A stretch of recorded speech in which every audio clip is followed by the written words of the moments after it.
Do we have Councillor Braithwaite on? Beautiful, thank you.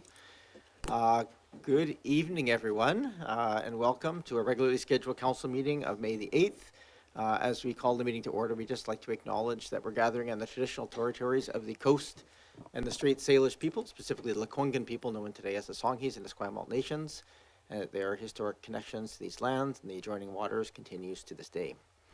Up first, we have approval of the agenda. Can I have a mover? Moved and seconded. Thank you. Any discussion? Call the question. All those in favor? Any opposed? Unopposed? We do have adoption of minutes. This is from the April 24th meeting. A mover and a seconder. Thank you. Is there any changes, corrections, amendments? Seeing none, I will call the question. All those in favor? Any opposed? None opposed? Mayor's remarks. This is just a heads up if anybody from the public is wishing to speak to us on items that aren't on the agenda but wish to participate in the public participation period.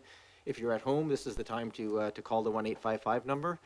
It takes a bit of a minute to come through, so we just want to make sure if you're interested that you raise your hand. If you're online through the phone, you can hit *9. It's star, not #9, and we'll get to you in a minute. And or you can use the Zoom app to raise your hand.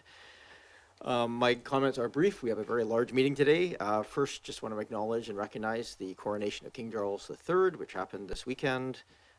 That picture is now missing. You might know of Queen Elizabeth, so we had the grieving picture there, and will be replaced in time as we get it sent to us with the formal portrait of King Charles. I want to just acknowledge and appreciate the community organizers and our parks and recreation staff for last Sunday. Held the Camas Day at Uplands Park, which is a celebration of all the many volunteer organizations and peoples who help contribute to keeping all of our natural parks in natural state and open and protective of their endangered species. Special thanks to Songhees Knowledge Keeper Florence Dick, who came out and provided 2 talks in the course of that day, both the welcoming to the land as well as a later discussion on the importance of Camas within the Songhees culture.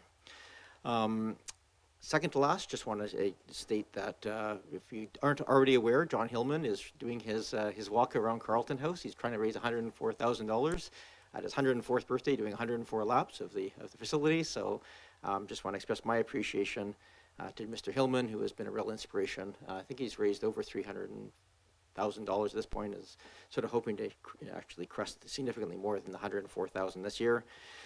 And last comment is this is a long meeting, so we're going to ask everybody to be fairly concise in their comments, and I'll be a bit of a timekeeper as we go through here to get through all of the agenda items on the meeting today. And so with that, I will move on to the next item agenda. That is public comment and question period. And we have members of the public who are welcome to come forward. So I see a hand in the audience. Please come forward. If you can state your name and municipality of residence, you are welcome to speak. And you have up to 3 minutes. Thank you very much, Mayor, Council. My name is Eric Zhelka, and I live in North Oak Bay. I'd like to begin my remarks by saying, God save the King. I'm very proud to be Canadian, very proud to see that we continue with a wonderful head of state, a wonderful sense of history and culture that this brings us.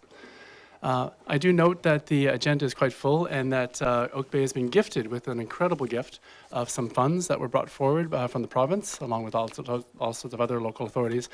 I encourage you to sock it away in a reserve fund and deal with this money in a very, very deliberate and gentle way. I do note our tax increase is quite high this year, and I would hope that these funds can help to bring the tax rate down. It is Oak Bay, of course. Some people think we're very rich. We are certainly land rich, but in many cases cash poor. I just wanted to close my comments by saying that some of you may know that I'm now a member of the Scouts. And one of the things I love about this organization is that most, Oak Bay, I'm sure, is also interested in supporting families. The Scouting movement is very, very interested in that. So I just want to close with what's referred to as the Scouting Promise. On my honor, I promise that I will do my best to do my duty to God and the King, to help other people at all times, and to carry out the spirit of the Scout Law. And I share that with you because I think this helps to build good moral character in our young people, something that I feel is very, very important as we come out of the pandemic, and some seem to have forgotten that. Thank you very much. Thank you very much, Mr. Zhelka. For years, called him Councillor Zhelka, so it always takes me a second to hesitate and not call him Councillor Zhelka. Is there anybody else from the members of the public who wish to address council on items of general interest to the municipality? This is a period of time we have available to any member of the public. I don't see hands being raised online or here. Mr. Dowling, anything that I'm missing on my side of the equation? Okay. In that case, we will move on to section 6 of the agenda, which we're going to invite back Mr. Zhelka to this for a second. But if you just, I'll invite you up in just a moment here. Tonight we're just an opportunity to formally recognize the service of Eric Wood Zhelka, who served 2 terms as a councillor in Oak Bay. He was first elected in 2014, re-elected again in 2018, and served the full 2 terms of 7 years of service, which ended last year in 2022. Most of you out there in the ether probably are somewhat aware that members of council do serve on other bodies outside of just this table. And I just want to acknowledge the years of work that then Councillor Zhelka put in, both with the representative from the Municipal Insurance Association of BC, the Regional Housing Trust, the CRD Regional Water Supply Commission, where he did a lot of work, Camosun College liaison, and very, very dedicated to the Emergency Planning Committee as the liaison, but also took up the role there, obviously, of amateur radio operator and a number of other pieces. So it's great to see you continuing your work with the Scouts and with other areas of service and volunteerism. He was also, of course, alternate, and that alternate role also takes work there. And I won't go into all of them, but certainly CREST, which is the Regional Radio Service, Oak Bay Parks Recreation and Culture Commission, and the Oak Bay Heritage Commission and Foundation liaison as well in alternate roles. So thank you for that. Formally, I have something to gift you as a thank you. And so we have some crinkly notes here. Sorry. Bring this out. I'm just going to hold this up so people at home can probably see it a bit more clearly. This is a stainless steel oak leaf, which was designed, created, and donated by local artist Hilarion Gallant. This is done in memory of former Oak Bay residents and longtime volunteers Robert Carter and Francis Ainsworth. This is a solid metal stainless steel oak leaf. It's inscribed in your honor. So if you come forward, you can just accept this as a symbol of appreciation for your work on behalf of Oak Bay residents during your time serving on council. If you want to come forward, I'll come around and you can stand up at the front here.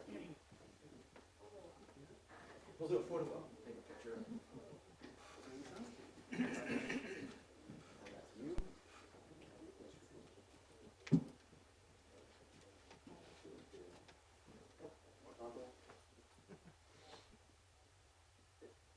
And actually, I have a little card.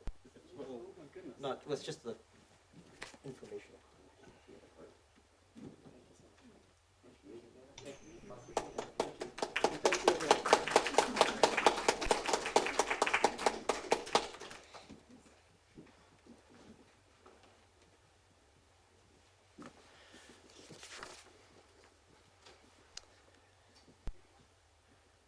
Oh, thank you very much. We move on to next item on the agenda. The next items on the agenda are open to public input. So if people wish to address us, I will give people the opportunity. The first is these 2022 financial statements. Process for all of these is we will have a short presentation. We will take questions of council. We will then turn to any members of the public who wish to have any questions or comments. And then we will come back to this table for motions and direction from council. So with that, I believe, Mr. Payne, you're introducing this and the various speakers that we have to go over these items. Yes, correct. Good evening, Your Worship and council. I just want to begin by discussing sort of the order of the presentation and how we plan on taking council and the public through the financial statements this year.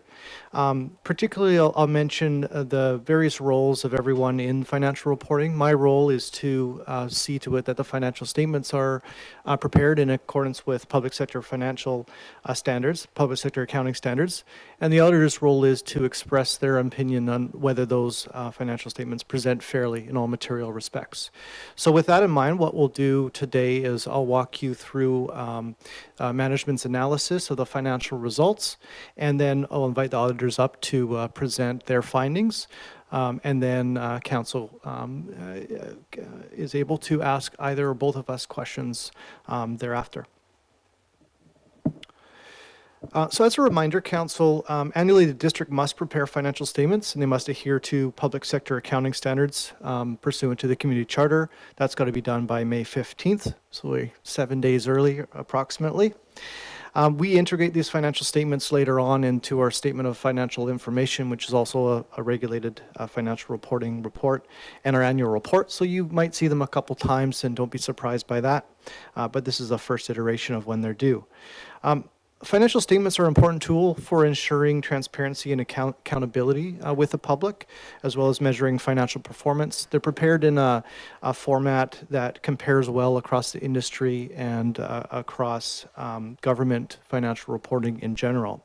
So the financial statement presentation style that you see in our statement of operations and elsewhere, they do differ from our budget, but again, that's to ensure comparability across the industry. For instance, local governments prepare a local government data entry that is consistent for all local governments in the province, and that provides statistical benefits and research benefits. So just comment briefly on the financial performance this year. Council may note that there was a positive revenue variance of $2.8 million when compared to budget this year. The bulk of that was from additional investment revenues that were projected, and most of those additional investment revenues have to remain in the reserve for which they were earned. We also had additional connection fee revenue this year and additional sales and services, mostly through Parks, Rec and Culture when compared to their budget. And then there was additional government transfers this year, primarily a Guns and Gangs grant, and which offset some of our major crimes reserve spending this year. Furthermore, the Parks, Rec and Culture Department was the recipient of a grant from the provincial government in piloting the $10 daycare funding, childcare funding, daycare funding. In terms of expenses, no overspending occurred, so all departments were within financial plan expenditure authority. And underspending was measured as about just below 3% of that. And that's actually very tight, given that we include over $1 million in reserve funded contingencies. So if you put that in context, underspending was over $2 million, but $1 million of that is really for contingency. So we don't plan on spending those contingency funds. They're there in case we need them, such as the Major Crime Reserve. So to be within 3%, it actually means that we spent close to our expenditure authority limits compared to previous years. Major crime spending did occur this year, meaning that the policy that council put in place with respect to major crime spending came into play.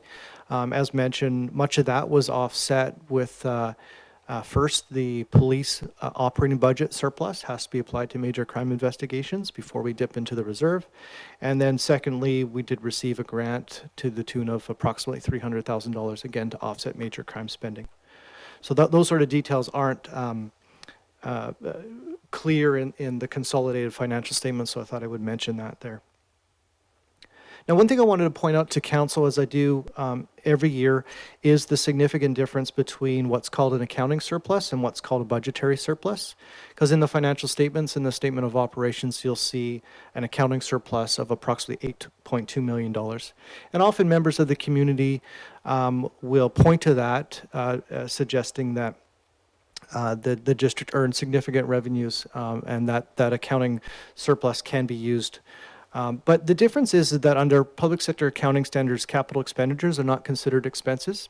So when we prepare a budget, we budget for an accounting surplus, and we use that accounting surplus to pay for capital expenditures. We also use that accounting surplus to pay for debt principal, and other things that are not included in public sector accounting standard expense definition. So for instance, when we purchase assets, when we construct assets, that's considered an asset and not an expense, which is again why it doesn't show up in our accounting surplus. So after that's taken into consideration, our budgetary surplus was actually $1.2 million this year. So again, a significant difference from the accounting surplus of $8.2 million. So when we're communicating with members of the public, we just have to be careful which surplus we're referring to, because they serve different financial reporting purposes. That $1.2 million in budgetary surplus, approximately half of that was in the utility funds and the other half of it was in the general fund. So we come back to council with decisions on how to allocate that surplus. Last year was the first year in approximately 3-4 years that council allocated but accumulated budgetary surpluses, which is why you see our reserves have gone up significantly. Note 7 of the financial plan is an outline of all of our reserves. In there, you'll see the operating fund went down quite a bit, but the reserves went up quite a bit, and that was pursuant to decisions that council made last May. So this year, staff will come forward with some options for that budgetary surplus as well. Council will also remember that staff were directed to prepare a budgetary surplus policy, allocation policy for consideration, so we're going to bring that forward very soon. We've got the draft approved through the senior management team, and then we'll bring it forward to council for council consideration, and that will be a good time to allocate the $1.2 million in budgetary surplus.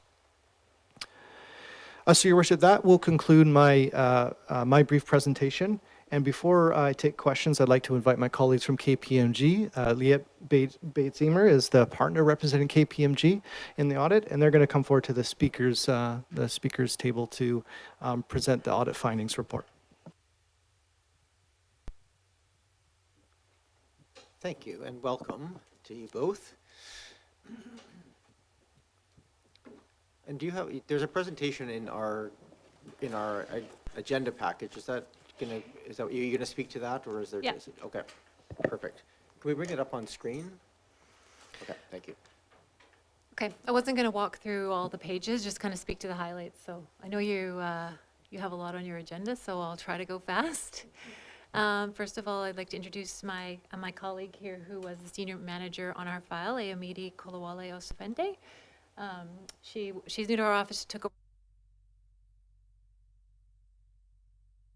your manager, so great to have her as part of the team and have some fresh eyes on the file for this year. In terms of the status of our audit, so as of today, we are in a position where we are ready to sign imminently. The last couple steps of the audit would be having our discussion with council this evening, and then obtaining the signed management rep letter. Once you motion to approve, or accept the statements, we're ready to sign. We have done our subsequent event review procedures up to today, and there's nothing new to report other than what you see in our report and in the financial statements at this stage. The auditor's report is included in the draft financial statements, which I believe you also have a copy of. So you'll see that again, we are anticipating issuing a clean or an unqualified audit opinion that the financial statements of the district present fairly in all material respects in accordance with the public sector accounting standards. When we say that we provide our opinion that we believe the financial statements are not materially misstated, I do always mention to you what we consider to be material. So for this year's audit, we have a materiality level set at 1.1 million, which is about 2.3% of the total expenses. So that's consistent in terms of what we have used in the past as a benchmark of the expenses. So I think I've explained in the past that, you know, in an environment where you are not set up to earn profit, we need to use a gross benchmark rather than a net income as to drive our materiality figure. And we stay within the ranges acceptable in the auditing standards, which could be 0.5 to 3% of that gross benchmark. So the 1.1, like I say, is 2.3% of the expenses, which is consistent with what we've used in the past. With a materiality at that level, we do perform procedures, to a much lower level than that, and do sample testing of items way lower than that. And then anything that we find throughout our audit procedures, in terms of an error that's greater than 55,000 would get reported to the council in this report. So reporting is at a much lower level than the materiality. The materiality level is really, you can't have any kind of accumulation of errors or any one single error that's greater than 1.1 million, or we would have to qualify our audit opinion. But like I say, we'll report things at a much lower level. In the report, we discussed the sort of risks that were identified in planning for this audit, and then the results of our audit focus areas. So I don't think I'll go into detail into that. You have it all there in front of you, and I'm happy to answer questions at the end. But just to summarize, there's only one risk identified. That's the one that's required by professional standards: risk of fraud due to management override of controls. We have addressed that risk with no issues. In terms of, we have the details of the audit procedures and results on the areas of focus. At the end of the day, we're not bringing forward any adjustments that were left uncorrected. We did find one very minor adjustment, which was a reclassification between expense categories. So moving from the employee future benefit expenses into the AP. There's a piece that was calculated by the actuary in the past for vacation and overtime that's now just being calculated by the district internally. So that's now included in your accounts payable balance rather than the actuarially determined employee future benefit balance. In terms of any deficiencies in internal controls, we did not identify any significant deficiencies in internal controls, nor did we have any minor control recommendations to bring up with management for this year's audit. So again, very, very clean in terms of internal controls. At this stage of the audit, I will confirm our independence as your auditor. We don't have any relationships or other pieces of work here with the district that are impairing our independence as your auditor. We did help with a cyber project. Our advisory team did help with a cybersecurity project this year, but any threats that would rise have been mitigated, and really, since that was sort of a review, it isn't really a threat to our team here in our independence. In the back of our report here, we do mention a couple things that I just want to highlight for you. Is that there was a new auditing standard applicable for this year, so we call it the CAS 315, Canadian Auditing Standard 315, identifying and assessing the risk of material misstatement.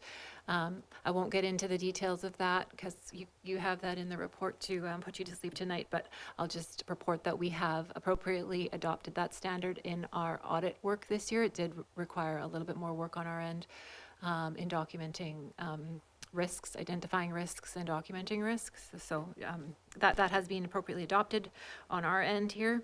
And then the appendix does also identify 2 upcoming accounting standards, public sector accounting standards, which will be applicable for the district next year. The first one is the asset retirement obligations accounting standard, which I think we've talked about in the past and kind of leading up to this. It will result in a likely a decent sized new liability on your financial statements. And so I can report that management is well on the way to adopting this standard. I would say probably out front of most of our other public sector clients with December year ends. So that's great. We did take a preliminary look, and we'll again look to go over things and do the full audit of that work in the fall, because that'll need to be in next year's financial statements. The other standard is a new standard for financial instruments, which is likely going to require a little bit more disclosure, but not likely to cause you to change the way that you present the financial instruments at this stage, because you're not invested in things that will require fair valuing on your statement of financial position. Lastly, I'd just like to say thanks to Christopher and the team for all of their work with us in the audit. They are very helpful, provide us everything that we need in a timely manner, and allow us to do an efficient audit here. So thank you. Well, thank you very much. The motion is in front of us today. Just for my clarification, not to get to motions just yet. report and the presentation and management letter, and then we approve the financial statements, and that's the piece. There's nothing else required for the auditors to have any other approvals of the financial statement is okay, perfect. Anybody online, if you wish to ask questions or make a comment, you're more than welcome to do so. You can raise your hand through the Zoom app, but before we get to any of the public, I'm just going to turn to this table. Are there any questions of our staff or of the auditor? Go ahead, Councillor Patterson.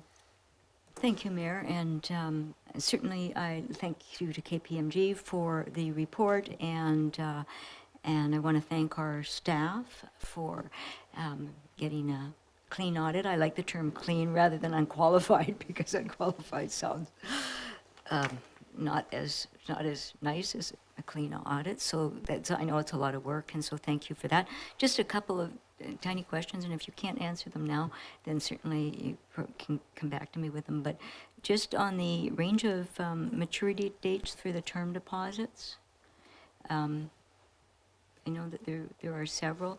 What's the range of the term, the maturity of those term deposits? Mr. Payne? Your Worship, I'm just going to scroll to the investments note to make sure I don't contradict myself, because off the top of my head, I know that our term deposits have been very liquid just because of the volatile interest rate environment that we've had.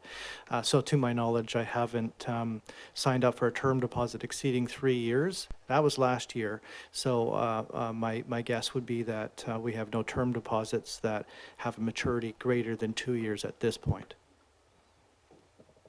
Councillor Patterson? Thank you, and just one more, and I don't think you'll have the answer to this right in front of you, so apologies for not getting it in sooner, but the total accrued benefits, just wondering what the sick leave proportion of the total accrued liability for the benefits is, kind of high, low, medium, or if you have any idea, you might not have it with you.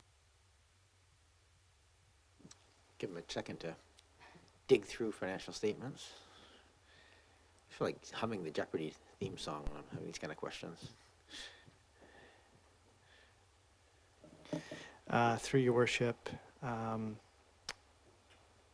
believe it's in the range of $300,000. Thank you for that. I know they're kind of obscure questions, but you only notice these things in these statements. So. Sure. Is there any other questions of the auditors or staff at this point? All right. Nothing online I see from the public indicating they wish to address council, so I'm going to come back to this table. Perhaps a motion to the reports for receipt. Move all the reports. Thank you. Moved and seconded. Any discussion? All those in favor? Any opposed? Unopposed? I did both those reports simultaneously. I hope that's okay from a procedural perspective. Okay. And then I needed a motion for the financial statements to be approved. Moved and seconded. Thank you. Any further discussion? I'm just going to echo the earlier comments. Thank you to the auditors. I know it's a lot of work to get through it on time, and appreciate the detail of the report that's provided to this body and to the public, and also to staff. I know this is not the most probably the favorite part of the job, to kind of go through and do all these little bits and pieces, but I really appreciate the attention to detail, and frankly the report speaks for itself in terms of the amount of time and energy that's gone in over the last number of years to get our financials in this position where we're able to provide these kind of reports that are so clean. So thank you for that. Thank you. I'll call the question. All those in favor? Any opposed? Unopposed? Carries. I think that frees you up, does it? Yeah. All right. Wonderful. We move on to item 7.2, which is the Growing Communities Fund. Now we've had the money we have, and then we get to talk about how we're going to spend money.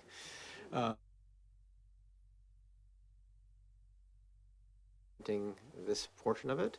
Again, if there's any members of the public who wish to address council on the Growing Communities Fund allocations, this is not the only chance we're going to have to talk about spending money, but this is an important step as we've had these funds allocated to us to establish some guidelines for staff to start working on some of the potential projects. So, Ms. Morden, welcome. Oh, I'm on. Okay, thank you, Your Worship. I'm really pleased to be here this evening to present the leadership team's recommended allocations for the Growing Communities Fund I know this report's been eagerly awaited, and we as staff really appreciated the opportunity to parse through the program details, which continue to mature and evolve, to ask ministry staff many, many questions, and pull together a package of suggested allocations to hopefully help support your decision-making process. So I do have a few slides to go through this evening. The presentation will start with providing an overview of the Growing Communities program. We'll touch on the approach and methodology for the staff review. We will then go over the staff recommended projects, and we'll just end by summarizing the many options that are available to council.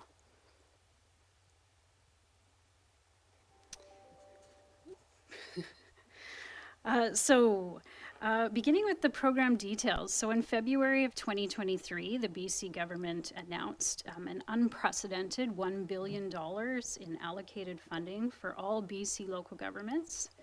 The funding formula was population-based, and Oak Bay at the end of March, I believe, received just over $4.7 million.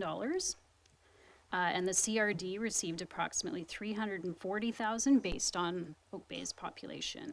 So this is a really, really exciting announcement. It's the single largest, most flexible and non-competitive grant that Oak Bay has ever received. So with that excitement comes some decisions to be made. Into the program's eligible expenses, the principal objective is to increase the local housing supply with investments in community infrastructure and amenities. And those are local government-owned infrastructure and amenities. So the eligible project categories are included in pages 1 and 2 of your report. They are one-off costs to build required infrastructure and amenities within those categories. We can also invest in early stage development work around design, feasibility studies, tendering, and property acquisition within those eligible categories. We can invest in staffing directly related to development and housing, and also eligible is work to establish complementary financing for local government-owned infrastructure. So what that means is obtaining additional staffing or consulting to, for example, initiate a borrowing process through an alternative approval process or referendum, so support around that, or to contract some grant writing, just as examples that the ministry provided. So for financial and reporting conditions, the funds must be placed in a segregated reserve in 2023. We do have a bylaw later on in the agenda that establishes that reserve fund. And just importantly, I'll note that bylaw does not allocate any of the funding. It simply just meets that requirement to establish that reserve fund. The ministry is asking that the funds be fully spent within 5 years. The district has some obligations to report annually on the amount received, the use of the funds, and the year-end balance in that reserve fund. We'll also have to report annually on works related to the housing needs report and pre-zoning requirements as applicable. We're not entirely sure what the last part of that phrase is, but I feel like we're probably going to find out in the next couple of weeks. And then the district will have to publicly recognize the funding from the province as well. So I think what that means is probably project location signage, and the details on that are yet to come. So what does this look like? So for 2023, of course, we had the provincial announcement. The provincial transfer of funds to the district was complete. We've completed the staff review of the grant program and are here before you tonight with the staff recommended allocations.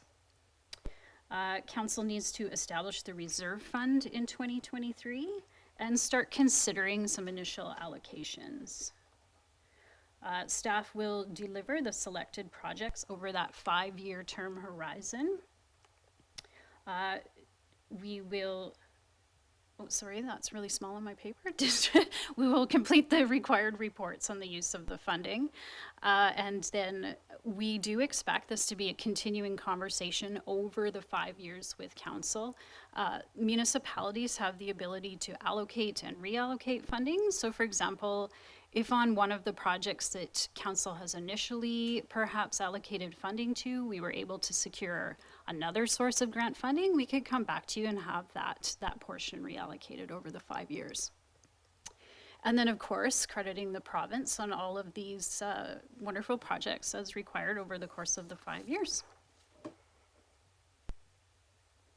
So a little bit about the staff review process.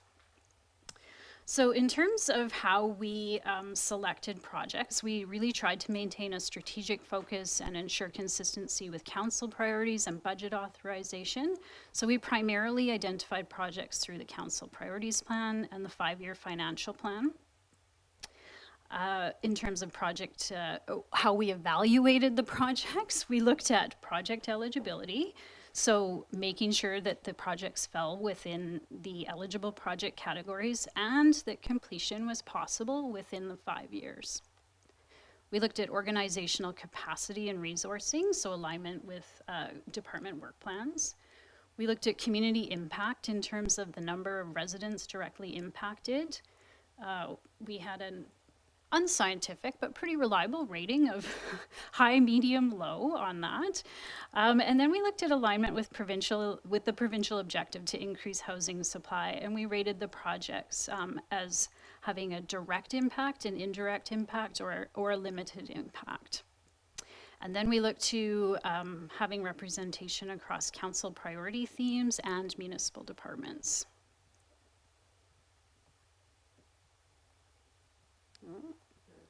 There we go.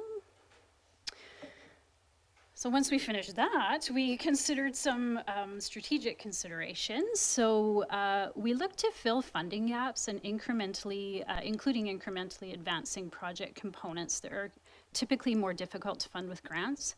So that would include design, planning, feasibility studies, and property acquisition. We look to strengthen project readiness and competitiveness for incremental investments by senior government through future intakes to major infrastructure programs. And then we also look to preserve the district's ability to apply for senior government grants where leveraging is limited by Growing Communities Fund rules. And finally, in Appendix 1 to the report, it contains the detail around how those projects were ranked by staff and the rationale for the projects.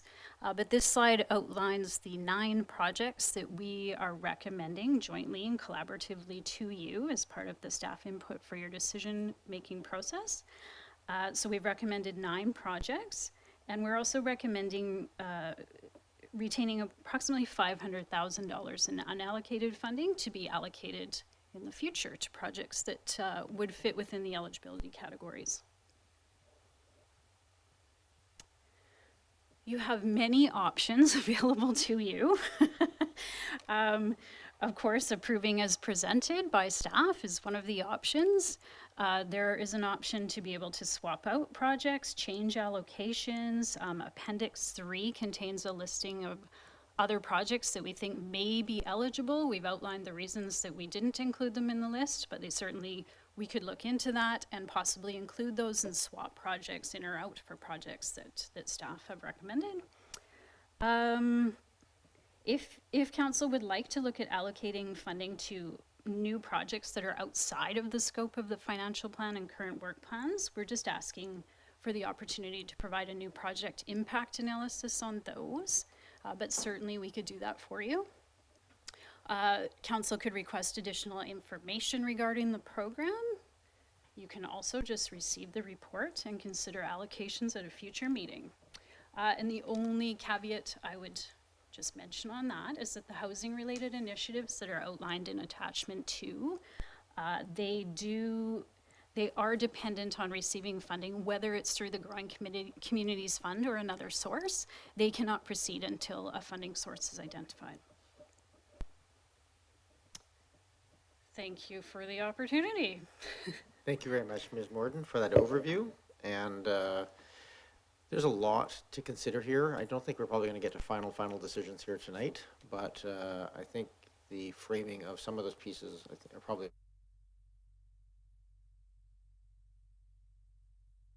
aware that we were in the list of things there. So I'm going to go around the table here for questions from members of council, and see Councillor Braithwaite's hand is up, so I'm happy, given her far distance, to go to her first for questions, and I'll come around to this table. Go ahead, Councillor Braithwaite. Thank you so much, Mayor. Can you hear me all right? We can, yes, thank you. Thank you. Yeah, just thank you so much to staff for the report. I have a couple of questions, actually not really questions, but a couple of, I guess, suggestions as to other perhaps projects that we could add in there. The first one would be, I'm wondering if we could perhaps look at increasing the number of playgrounds. That is something that has been very important to our residents in the last little while. Heard a lot about that when we went door to door, and I'm wondering if we could do more than one playground, say up to 3 perhaps playgrounds. Councillor And then Braithwaite, the other question would be, I'm just going to interrupt you for a second. I'm going to turn that into a question, just so we can Okay. actually get a piece of it. It's just, what's the process attached? So if this body decided that, we said, no, why don't we, say, put a larger pool of money in place and expedite the number of, or what does that look like in terms of process? Is that option, I guess 3, sort of to bring back information on the impacts of that change? Is that it, Ms. Morden? Yes, Your Worship, that's correct. And I'm sure Mr. Meikle would have just additional information on maybe the feasibility of that at a very high level, but in terms of the process, it would be a new project impact analysis for you. Okay, so at this table, could you actually to go away and bring that back to this table for this fund? Okay, thank you. Just for the clarification of process here, go ahead, Councillor Braithwaite. Sorry to interrupt. no, thank you so much, Mayor. Because my next question would be in regards to having to come back with information as well, and that would be around the track that is being replaced at Oak Bay High School. That is something that is used within the community by all levels of community, and so I think it would fit into this fund. And so I would like to know if it's possible to have something come back in regards to doing something perhaps like a matching fund, because the money is being raised by the community for that track.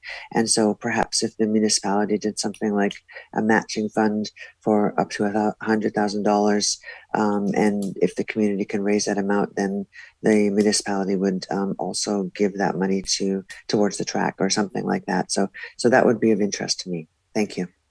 Thank you, Councillor Braithwaite. I'll turn to staff on that one. Within this fund, that's a short-term money raising thing, certainly in the year or two. Is that eligible? Are we allowed to use funds to partially fund things based on a matching grant process? Go ahead, Ms. Morden. Thank you, Your Worship. Certainly, recreation amenities are included in the list of eligible capital projects. Generally, local governments are not permitted to use Growing Communities funding for any capital projects that we don't own. So we would need to have a conversation with the ministry about that particular project. I'm not sure of the ownership of the track at Oak Bay High, but we would need to look into that. So I can't give you an answer tonight, but we need to look into that for you. The only piece I'll add is that I think in terms of the matching component, I think that would be perfectly acceptable. The ministry, I don't think they'd be as concerned about it matching as they would be concerned that it's within the eligible project categories. They'd probably only be concerned of how much the local government was contributing and that it falls within one of those categories. So don't foresee an issue there. Thank you. Thank you. I sound like you were done there, Councillor Braithwaite. I'll give you a chance to jump in. Yes, thank you so much. Okay, thank you. Questions around this table? Go ahead, Councillor Watson, and then Councillor Patterson, and Appleton. Thank you. Through you, Mayor, to Ms. Morden. My question is really at the highest level about our understanding of what is eligible. And I have been struggling with trying to see the link between this statement about this requirement to increase the local housing supply with things that are at least one step removed from that. And I just wondered if there was any further guidance from the ministry about how you make that link. Because I was trying to think, oh, well, if we funded, here's some projects, if we pay for these, that's fine. But where does that connect to a single additional housing unit in any way at all? It's certainly, many of them make for a nicer community and really beef up what we offer the public, but they don't speak to housing at all. We could do them without adding a single unit of housing, and we would have made great use of the grant, but we wouldn't have addressed their highest level objective. So I would just like to ask if you could comment on that, please. Okay. Ms. Morton.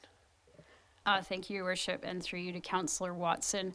Yes, we've had several conversations with ministry staff, and while that is a principal objective of the program, what they seem to be looking at primarily is the fit within those eligible project categories. So as long as that matches there, the relationship between providing for new amenities that would support a growing population is acceptable. So that's where you kind of see in some of the rationale in Appendix 1, we say it's not directly linked, but it does support expansion of amenities that would support a growing community. So for example, with some recreation amenities, some active transportation, so it's not necessarily going to result in a new housing unit. What I do think we did try to work in was the housing related initiatives so that those are present in the package that we are recommending. And then I think the other component that's come through is that local priorities are also considered. So for example, with the Uplands project, phase 2 of the Uplands project, that's going to be a significant capital cost to the district. And so it's perfectly acceptable that the council may consider advancing the detailed design on that. Again, not directly going to create housing, but where we know there is a significant capital need within our financial plan, as long as it's within one of the eligible project categories, it would be acceptable. Thank you. And then just a question maybe first to the mayor. Is this the point in time to rate? I know Councillor Braithwaite has just suggested some things. Is this an appropriate time to do that? Or would you like to go around first and then come back to that? I think we probably cracked the door open on this one, so we're just interested in having everybody speak once on this one. If you have some other suggestions or thoughts, fire them out right now. Yes. I'll try to limit the questions. Is like, is this viable or not? Yes, so I will raise one. Is this viable? When I was thinking about that highest goal, which is increase the local housing supply, I thought that the thing in our own priorities that is closest to doing that is the development of our village plans. And those are big master planning exercises for which we have not allocated very much money. And I would just like to ask if it would be possible to reallocate like order of magnitude more funds to those projects. And I'm talking at sort of at the $300,000, $400,000 level so that we can get really engaged master planning exercises and perhaps even more money for infrastructure that would relate to the streetscape improvements that would support those over the long term. Now, I can't speak to how, speed, because I know this money needs to be spent in 5 years. So I don't know if you put money aside for capital things like sidewalks and curbs and lighting and whatever, whether if you haven't spent it in 5 years, you have to give it back. But I guess that's a consideration. But I guess that's my question. Would it be, given the mathematics so far, would it be possible to allocate maybe up to $500,000 towards those exercises and associated infrastructure costs? Thank you very much, Councillor Watson. Ms. Morton, do you want to bring Mr. Bull in at this point to speak to that, or do you want to try to address it? Sure, yes, and I just had one comment, actually 2 comments before then, if that's okay. So the village area plans are certainly within what we've recommended for the housing related initiatives. So there is $225,000 in additional resourcing and capacity for the housing related council priority projects. So just to point that out, I'm sure you're well aware, but I just thought I'd mention it for the public. And then there is a new program through the Union of BC Municipalities that I have yet to look at in detail, but it is called the Complete Communities Fund. And at first glance, it looks like it may be a good fit with the village area plans. So that may be a possibility. And then yes, if Mr. Bull has any comments, that would be great. Thank you very much. Go ahead, Mr. Bull. Yeah, thank you, Mayor. I think those are all ideas that we can explore.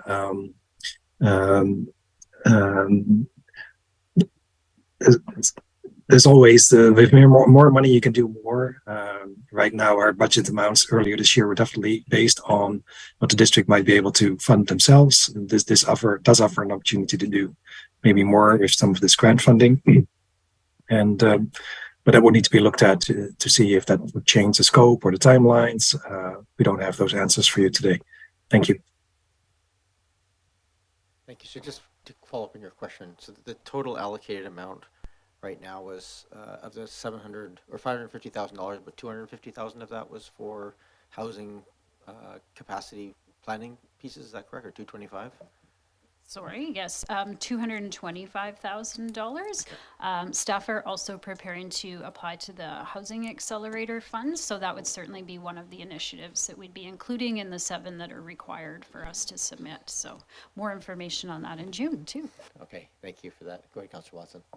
Yes, so just one follow-up on that, which I think is an associated project and would actually fall into the criteria of new initiative proposal required, and that is to actually use some of these funds for pre-development costs or analysis of our Monterey and Hampshire properties. I know we're using the Monterey building for the foreseeable future to accommodate municipal staff to support the infrastructure program, but we are holding on to 2 valuable assets that are really in the village that at some point we will need to do some planning work on, and I wondered if we could get out of the gate on that, at least by allocating funds that might not even be spent for the first 4, maybe not until the 5th year, but I'd like to suggest that is related to those housing initiatives. I have in order here, Patterson, Appleton, Green. Thank you, Mayor. It's interesting, kind of like, I mean, it's actually money they got from us, but nevertheless, it's like found money, although they take it, they give it back. But I can certainly see that all departments within the district were quite actively searching for how they might best utilize the funds. But what really interests me is and thank you for the report, but the first, the lead-in, is that the ability to leverage the funds to create greater economic benefit to the district because it does say that any of the funds used to fund capital projects currently funded by debt. I'm wondering, is that internal or does it have to be externally funded debt? Ms. Morden, Mr. Payne? The definition? Your Worship, I hadn't considered that. I'm going to presume external, but I can't answer with 100% certainty. Thanks. Go ahead. Yeah, so I really think that if there are ways that we can, certainly the savings of the interest for debt, and if we have projects ready, like it does say the North Oak Bay Pump Station, and I'll just use that because it is in here, if they are ready projects to go ahead, and we could use some of this and in that way save the district funds in the future. I really like information on how we could best utilize that within the range of the projects that are presented, so that we know that we're saving some money, and that gives us more flexibility in perhaps either saving the money, unlike what the province is doing, or utilizing some of the savings to actually be able to take on some new projects because we will have the money for this. So that's what kind of my key interest is getting more information on that. And if we could transfer internally from internal funds and use that, that would be very interesting. Thanks, Councillor Patterson. I have Councillor Appleton, then Green. Then I'm guessing Councillor Smart would like to speak. Thank you, Your Worship, and through you to staff. I just wanted to say thanks to staff for taking something that is, enormously wide-ranging, something that could literally include just about anything, and drilling it down to something that we can debate. So thank you for that. Just wanted to speak to what is item 3 here on the recommendation, which is the active transportation network. I'm just looking for a little bit more clarity, just in terms of the write-up and the rationale that's included in here. It talks about design work.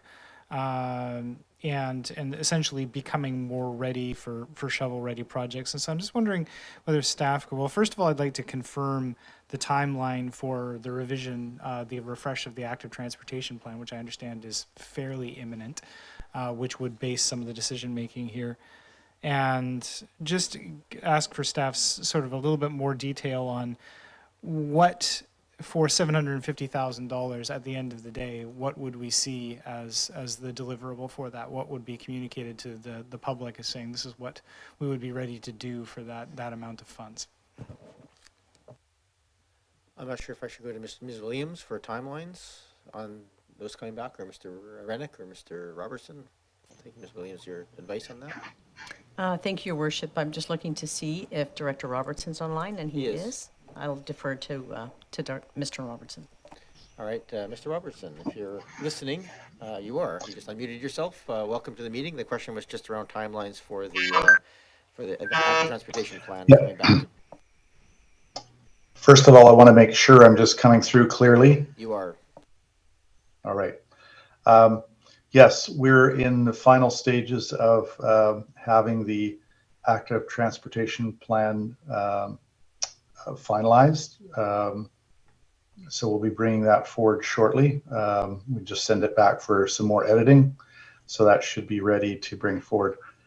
The funds that are noted here would be to start working down that priority list and getting full designs done so that we're ready to implement as we have the funds in our budget, and also get the plans ready for grants that are available for this. And it would allow us, it would give us some room to implement some of those projects as well right at the time. Thank you very much, Mr. Robertson. Go ahead, Councillor Appleton. Thank you, Your Worship. So just to clarify, in terms of receiving that information back, are we talking about sort of like a 1 month timeline, 3 month timeline, 6 months? I'm just wondering at what point. I'm interested in the idea of synchronizing the application of funds with, as Mr. Robertson is referring to, designs that may be proposed in the report. So I'm kind of interested at what point we'll be able to look at designs brought up by the report, depending on what the timeline for the report is. Mr. Robertson, when is that report coming back? We discussed it with the consultants, I believe it was last week, looking for some things to be developed a little bit further. I would anticipate that we would be able to bring that forward in June. Thank you. So next 7 weeks, basically, in that framework. Go ahead, Councillor Appleton. Thank you, Your Worship, and on this, and thank you to staff for that. And along the same lines, since we're sort of talking about conceptual pieces of prospective projects that are not included in the budget thus far, and along the same theme of active transportation, I have some interest in pursuing, and it's actually not included in the long list that's in this report because it ended up being a late addition to our council consideration in our strategic projects review. So I understand why it's not in there, but specifically interested in the Bowker Creek and in active transportation improvements. The Friends of Bowker Creek brought forward a project which council will recall was not endorsed to council, but at least endorsed to explore what would be involved in doing that work.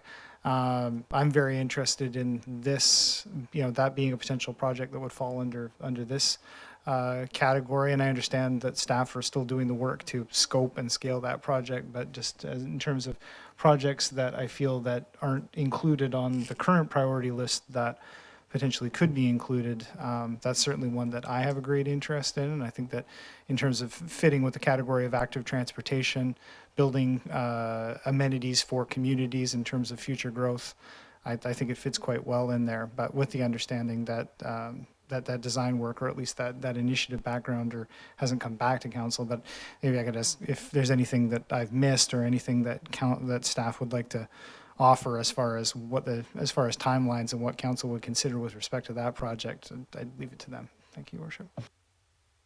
Thank you. Ms. Morden? threw it out there. Thank you, Your Worship.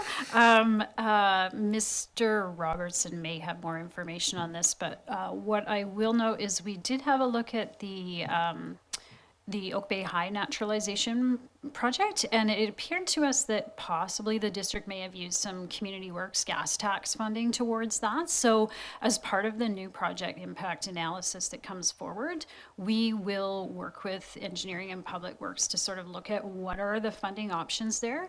And then we have built in our recommended allocations that about 500,000 remain unallocated. So there's a little bit of flexibility built into the package itself as well.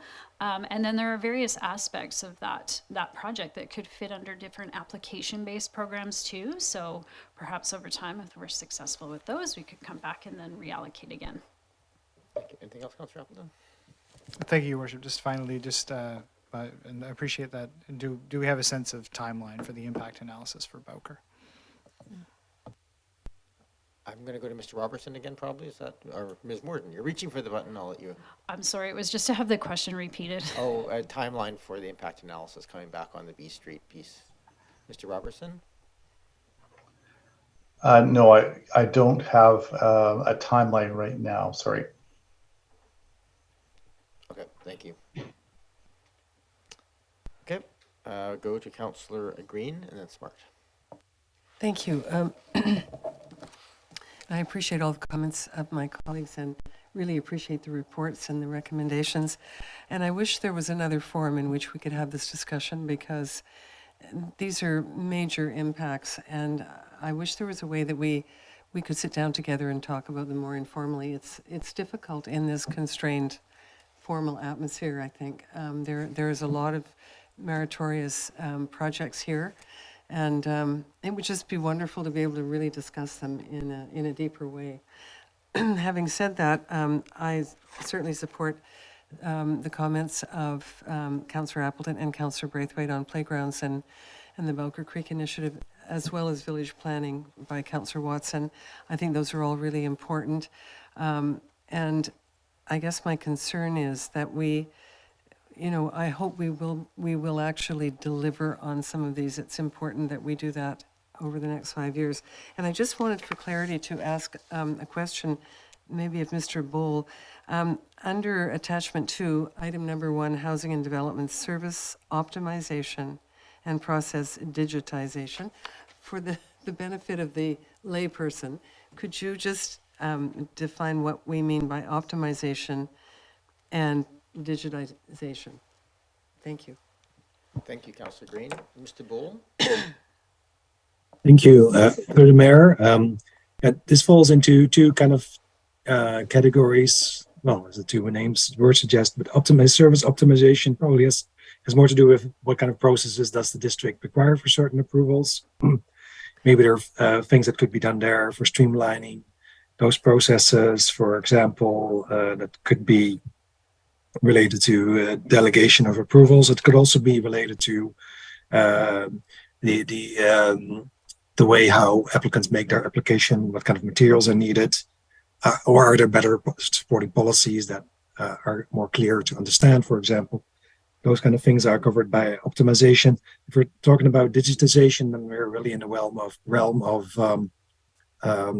tools, digital tools related to either the submission of applications, maybe advanced portals to monitor the progress of your application. It also extends to you relying more on digital tools for the review of application materials. Right now, that's a mix between some people using digital tools and others using paper. It would be along those lines. I hope that is a little bit clarified that way. Thanks Thank you very much. That's helpful. Thank you. Thank you, Councillor Green. Go ahead, Councillor Smart.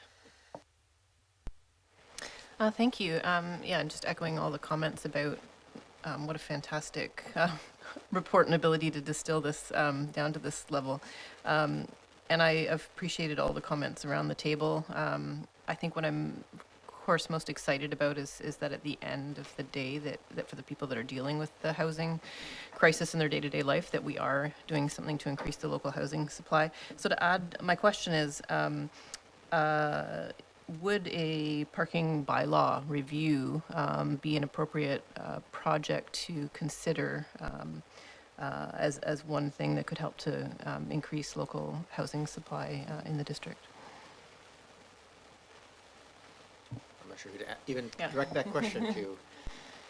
Go to Ms. Morden for whether it's compliant, I guess. It's off the top of your head, of course, but I think if that was to be added, we would have to come back with an analysis more detailed. But Ms. Morden, first thoughts?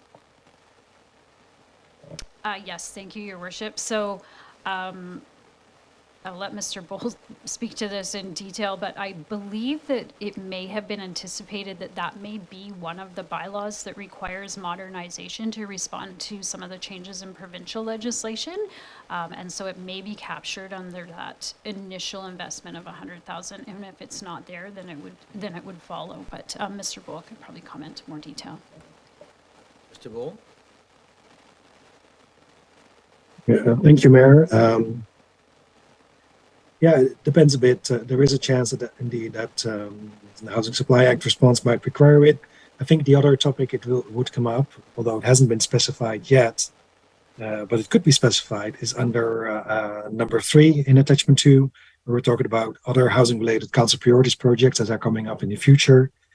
And yeah, I think parking requirements are very relevant for the infill housing project, but also for the implementation of any village area planning results that might extend to other development or redevelopment sites. Yeah, it would be an important topic to look into as well, and either under number 2 or number 3 in the attachment. Thank you. Thank you. Go ahead, Councillor Smart. And while I, like everybody, probably have our own wish list of things to include, I'll bring up just one more as a question. Knowing that the study at Uplands Park didn't quite meet the parameters, I wondered if a smaller concrete project like providing washroom facilities at Uplands Park might be an appropriate use of funds for this project. Ms. Morden. Yes, thank you, Your Worship. I did discuss that specific project with the ministry staff, and it's not that it was ineligible by any means. They certainly, in terms of the addition of new park amenities, those pieces would be eligible. We just, and Mr. Meikle might want to speak to this in more detail, but again, we're just expecting more additional information this fall on what that scoping piece sort of looks like for next steps. So again, that's partly why we recommended that there remain a portion unallocated so we could be responsive to some of those emerging community needs over time. Thank you. Anything else? I guess just procedurally, just trying to get a sense of where we go from here, which I'm guessing you will cover. But today we could, if we all come to a consensus, move forward 1 or 2 things, and then also then take more time to consider further other options. Yeah, I think it's important to recognize, and Ms. Morden, correct me if I'm wrong, this is not the final decision point to any of this. This is a chance for us to sort of do a sanity check on what staff have recommended. If there's some things that we sort of say, yes, that makes sense, and then ask some questions like, could we maybe do some other things? We'll send back to kind of consider whether how that might fit in. That's sort of the thing. We just needed to, we wanted to, I think, get information back to the council and to the public as quickly as possible in a way that was structured to consider these pieces. So yes, I'm going to try and manage a process where we look at these and see if there's some consensus on some things that we sort of think that makes sense. Perhaps consider allocating a bit more, a bit less in some of those, and then look at some of the other sort of smaller projects to move forward with to get some more information on. I appreciate all the comments that were made here. I tend to agree with where of course, I think they tend to be agreeing on a point that gets us above the $4.3 million, but that's okay. That's not surprising. I think I could figure out ways of spending around $17 million if I added up all my wish lists together. So just a couple of quick questions sort of in this sort of follow on a couple of these things that weren't in the list, but were potential that I wouldn't mind getting some more information on. One was just lighting in sports fields. I know that's often a community interest in Parks and Recreation, is providing longer, more comprehensive lighting in our sports fields, ball fields, and so forth. Ms. Morden, I'm assuming those are things that would be eligible under their the rules? Yeah, thanks. Thank you. The other is in a sort of similar vein of activities out and about is just consideration of, this is a personal pet peeve of mine, but it's just, I think, and it's always never important enough to get past the threshold, and might be a thing is consideration of replacing in our parks and in our, particularly around Beach Drive where we have water fountains, to consider replacing those with all year water fountains as people use those facilities all year, and perhaps modernize them so they actually fill up water bottles and things at the same time. So things of that nature, I think, would be nice if there. I don't have any sense of what that cost would be, but again, I'm assuming that's municipal infrastructure, activity-based things that would be qualify within those parameters. Ms. Morden. Yes, as long as they're local government-owned infrastructure, and again, fit within one of the categories. And I mean, I would consider water fountains as being park-like amenities, so I don't foresee an issue there. Great. And I just, of the things that were sort of laid out here, the things, that really kind of resonated with me, I'll just say that, was one, the playground piece. I think that's a very visible, it's something we kind of pushed off a bit over the years. And if we can come up with a new standard that hits a higher standard, looking at just around, accelerating those replacements a little bit and providing accessible playgrounds in a faster time frame, I think that provides a lot of community benefit. So I'd be curious to hear back about what that would look like if we wanted to do that as a larger project. I'd like to see the track supported, but I can understand if that's not owned by us, that might cause some grief. I'm very supportive of the village plan idea. I think that if there's ways that we can apply a bit more money to get a bit faster, I'm not sure that's what I heard.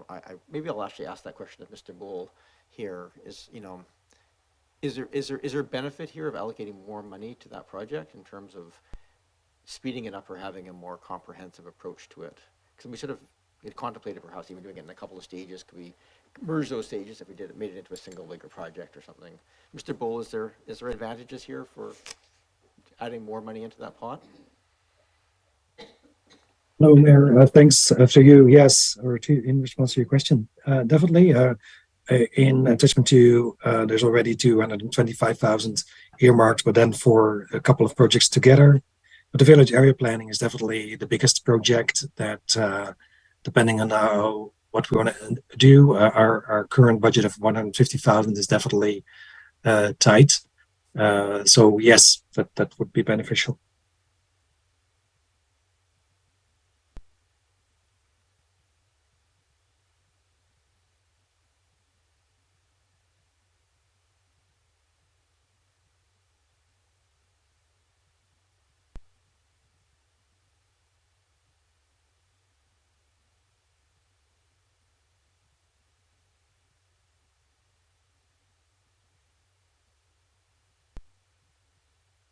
That our community has been fairly patient on us being very rigid and dedicated to getting our infrastructure funding in place. Before I go back to more questions, I'm just going to open it up for the public. If any members of the public wish to speak to us now, this is a good time. I'll come back to this table and I'll try and steer us into some direction here to go back to staff, and I'll go to you, Councillor Green, first. Is there any members of the public? Just going to ask if you could raise your hand within the Zoom application, or if you're calling in, you can hit *9 to raise your hand. And if there's no other, and I'll tell you what, I'll go to Councillor Green, I'll go to you. If anybody raises their hand in the next couple of minutes, I will come back to it's open for the public if they wish to raise your hand to address us, but I'll go to Councillor Green first. Go ahead. Thank you very much. And related to playgrounds and parks, generally, one of the things that I would like to see is an upgrade of washrooms, public washrooms, particularly at Willows Beach and Cattle Point. And I'm wondering, through you to Ms. Borden, if it's related to park use and amenities, would that kind of washrooms, for instance, and because it's public health and safety as well, do you think that would qualify? Thank you. Ms. Morden? Thank you, through you, Your Worship. Yes, I believe it would, and I actually think washrooms are used as, park washrooms are an example within the program guidelines, so yes. I can just add a couple of comments. The Willows Beach, and I know that our public works staff do their very best, but they are pretty awful, actually, at times and at peak use. And the ones at Cattle Point, they're unbelievably awful, and they're tilting now to one side. And apparently there are issues there that require people to toilet elsewhere in that area rather than using the designated. They're portable, obviously, but I think it would speak a lot and demonstrate a lot to our citizenry that, you know, that we had proper public washrooms at our park facilities. I think that would enhance use as well. Thank you. Thank you, Councillor Green. Still don't see anybody from the public, so I'm just trying to break this down a little bit and trying to get us to some direction here. We have recommendations here. It may be worthwhile, given the conversation we've had. Oh, I've got a member of the public, but I'll finish what I was going to say, and then I'll go out to the member of the public. You know, maybe it's worthwhile for us to go through this list and sort of see if there's if there's sort of consensus on rejigging, perhaps taking a little bit of money away from here and putting some more aside for some of these other potential projects. I'm just going to ask for clarification questions. So if, for example, in the list that's given here, there's a grant component value, take number one, $550,000. If council was to sort of, on principle, move this forward right now, and, you know, 2 months from now, we get the analysis back on a couple of these other pieces, and they work out to, say, $100,000, is it within our purview at that point to go back into the reserve and rejig those? And say, wait, maybe that'll make that 450 and this other one 100,000. Or so, I don't want to pick on number one because I don't think we want to draw that down. But I just, as an example, is that the process that would be undertaken as we go forward, Ms. Morden? Yes, Your Worship. So I think, yeah, as certainly as we understand, or we have more information about these projects and we can get more exact around the costing, and then we also possibly pursue other funding opportunities. Like I said, I think this is going to be a continuing conversation over the next 5 years, and we'll probably have several conversations where we've identified that funds could be reallocated along the way. Thank you very much for that. I'm going to go to the member of the public. I have Mr. Graeme online. Oh, thank you, Mayor Murdoch. Can you hear me okay? If you could just speak up ever so slightly, that would be helpful. Okay, yeah.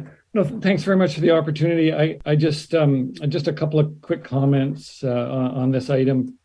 You know, it's a really great opportunity. I think, as was stated, it's one of the single largest, you know, non-competitive funding allocations ever, and really appreciate the challenge that staff and council are going to have, you know, with all of the various competing demands.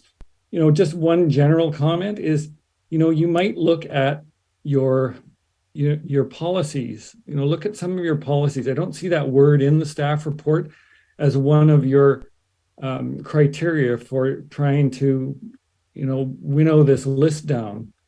So, you know, many of your policies and policy commitments could be used as a way to sort of measure the priority of some of these projects. The second point, I just wanted to again sort of register as a member or as a director of the Friends of Bowker Creek Society, our interest in seeing that Bowker at B Street Coolkit project. You know, how can we advance that? Like, so you'll recall we came to present to council in January at the committee of the whole meeting. It's about restoring the creek bordering the upper parking lot of the Oak Bay Rec Center, completing a safe connecting greenway along that section, helping Oak Bay adapt to climate change and the increased frequency of you know, large rainfall events and flooding, and recognizing Bowker Creek as a natural asset and its important role as one of Oak Bay's primary stormwater conduits. So, you know, there was a commitment to develop a background, or I understand it's morphed into an impact analysis that council will be seeing at some point in the future.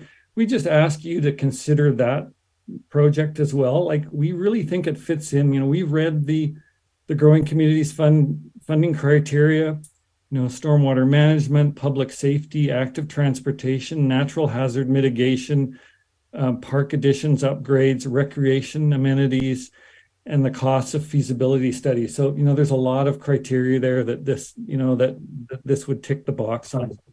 And it also, again, coming back to policy, it fits in really well with some policy commitments in your OCP, active transportation strategy, the blueprint, your Coolkit program. Just lastly, around the impact analysis itself, we would again encourage staff, as they develop that impact analysis, that they work with the Friends of Bowker Creek Society and your other partners at the Bowker Creek Initiative.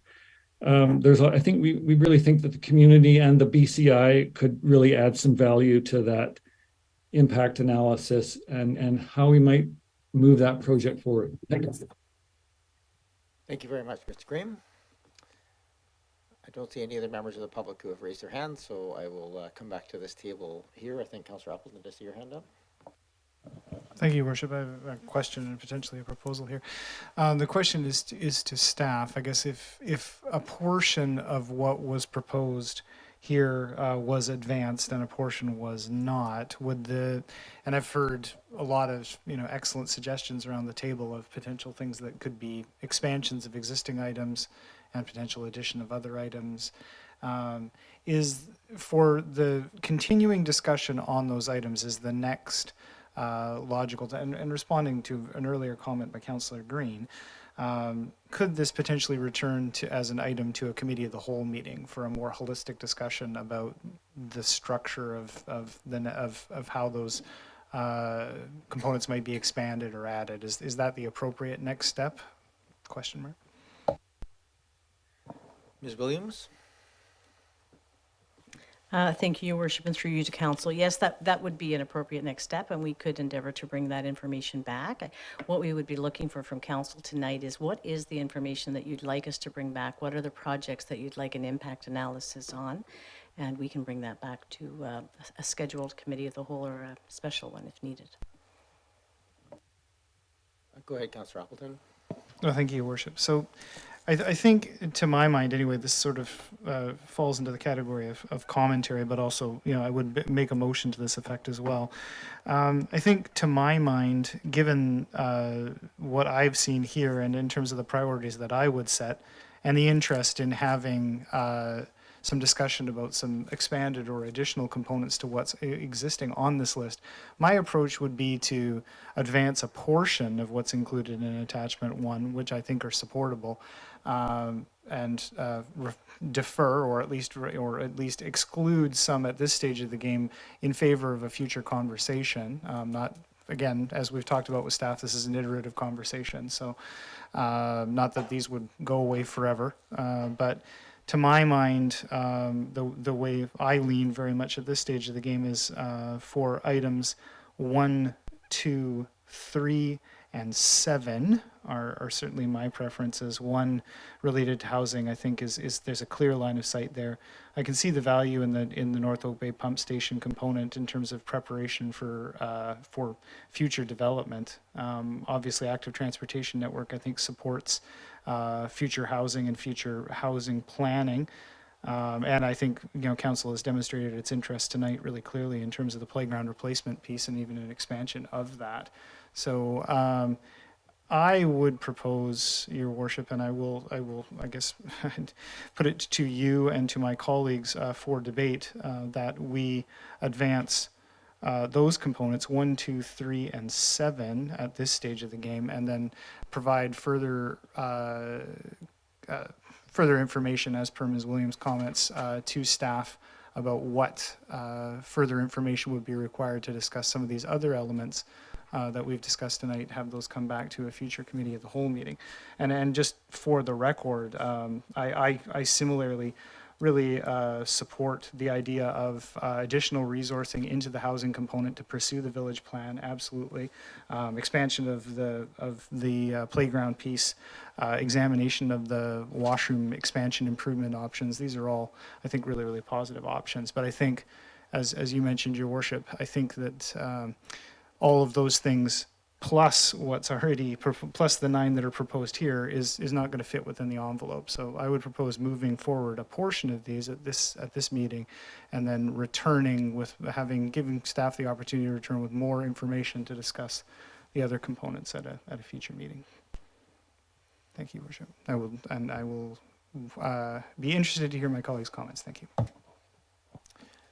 Thank you. I'm just trying to make sure I have a motion that's, that's sort of clear and supportable as part of this. So the motion, as I heard it, was 1, 2, 3, and 7 to be essentially approved as is, and the balance to come back with, for consideration of future committee of the whole. Is that?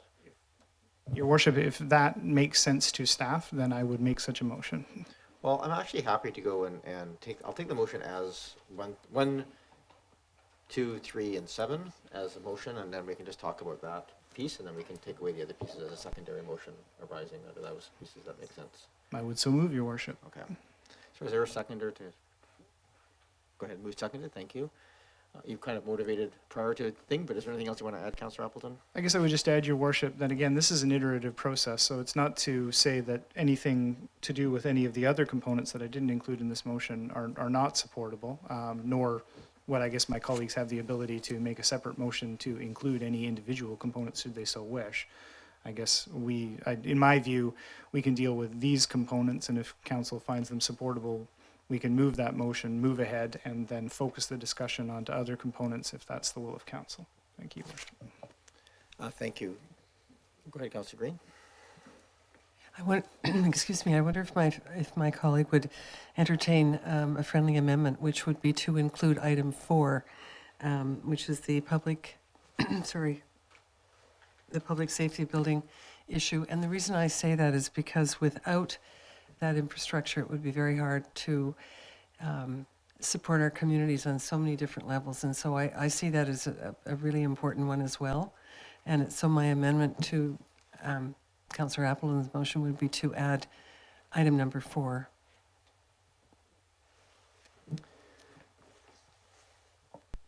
We have a motion to amend the motion to include number 4. I'll take it as a motion to amend. Is there a seconder for that motion?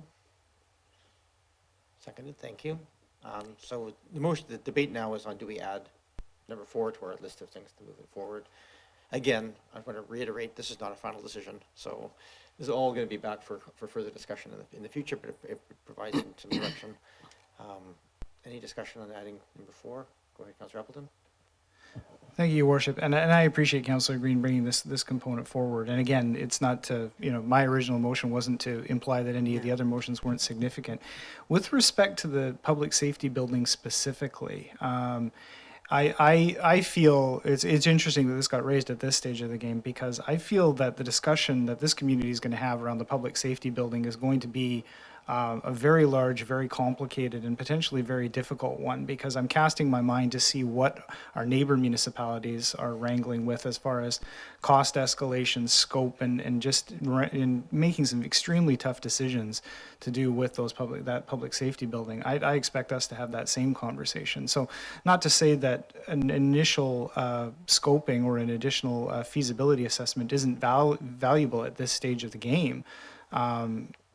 But I feel like the amount that's allocated, at least here, is really a very small, it's only going to get, I think it's going to start just the smallest of steps towards a very, very large discussion. So not to say that it isn't important to take that first step, but I'm seeing this as almost a large standalone discussion with the community all of its own. So to take that for what you will. So I wouldn't support including it at this point, only because I think that the scope of it is going to be so significant that it's going to be almost a standalone project of its own. Okay. So the motion right now is to add 4 to the list of pieces. Sorry, against 4 and against this one. I'll probably support the motion, although I appreciate the intention here, keeping it clean at this point, but that's my own. I'm happy to not seeing any other discussion on this. The motion is very just cleanly, are we adding 4 to this list of 3 that were already put forward? All those in favor of adding? And those opposed? Councillor Watson, Appleton, Councillor Braithwaite, and I see your hand up, Councillor Braithwaite. Sorry, I didn't let you speak to the motion, but how are you, if you wish to speak I'm to the motion, voting, you can. I'm voting for the amendment. For the amendment, okay. So that carries, so we have that added in there as well. Thank you. We have the team in the room now. This is great. And then, So with that, we now back to the main motion, which is those four, and then we'll deal with the balance. Go ahead, Councillor Watson. I would like to move an amendment to the main motion, please, which is to actually sever the village plans from item 1 and make it a standalone item with its own allocated budget. And the reason I am moving that amendment, well, I guess, do I need the seconder before I state my reasons, or can I? So you're asking if I can sever the, you're asking me, so procedurally here I may have to go, Mayor, can you please turn on your mic? Generally, a request to sever comes to me when I decide whether or not it's appropriate. Mayor, can you please turn on your mic? Sorry about that, Councillor Braithwaite. My apologies. For me to, the request is for me to sever this piece. Should I, procedurally, I don't think that's debatable. I think it falls to the chair as to whether I will or won't. Is that correct? Thank you. That is my understanding. But another way to approach this concept would be to amend the main motion to remove the item 1 in general, and to deal with it in a subsidiary motion or a motion arising to provide a more focused scope of item 1. So it would be within order to amend the motion to strike project 1 as an amendment if we were to approach it in that way. So before I go to motion, so appreciate the ask. Can I just ask, Councillor Watson, what's your intent of this? Is just so I can maybe help guide the process. Thank you, Mayor. My intent is that I see the work as significant enough that could be expanded enough. And in the way it's bundled right now, what would be given to any one item in that list, because it's 3 separate things, all with subsets within them. And my observation is that taking on this village planning exercise is significant in scope, is something that Oak Bay hasn't really done any work like before. I think it should attract significantly more resources than are reflected here, and including for things like, in order to really make sure the community gets involved and understands the process, the cost of things like 3D visualization, walkthroughs, virtual and physical models. And I think that once you start adding up those costs and you do really good engagement, and then you start costing out other elements, that it has the heft of being a single item with its own allocation. So that is my my thinking behind bringing that motion forward. Thank you. Because this is really just, it's allocating of funds and non-permanent, I might suggest, given that, if you feel that that should have a higher amount, that maybe the better motion would just be to say, in this early draft, so perhaps, include in that an additional 100,000 or 150,000 or whatever. Just, it's a rough number thing at this point. We don't have those specifics, but it would indicate that that would be sort of to make sure we have resources to do that. That'd probably be the preference, as opposed to separating it and having a debate on it, because we just don't have the information at this point to delve into the details.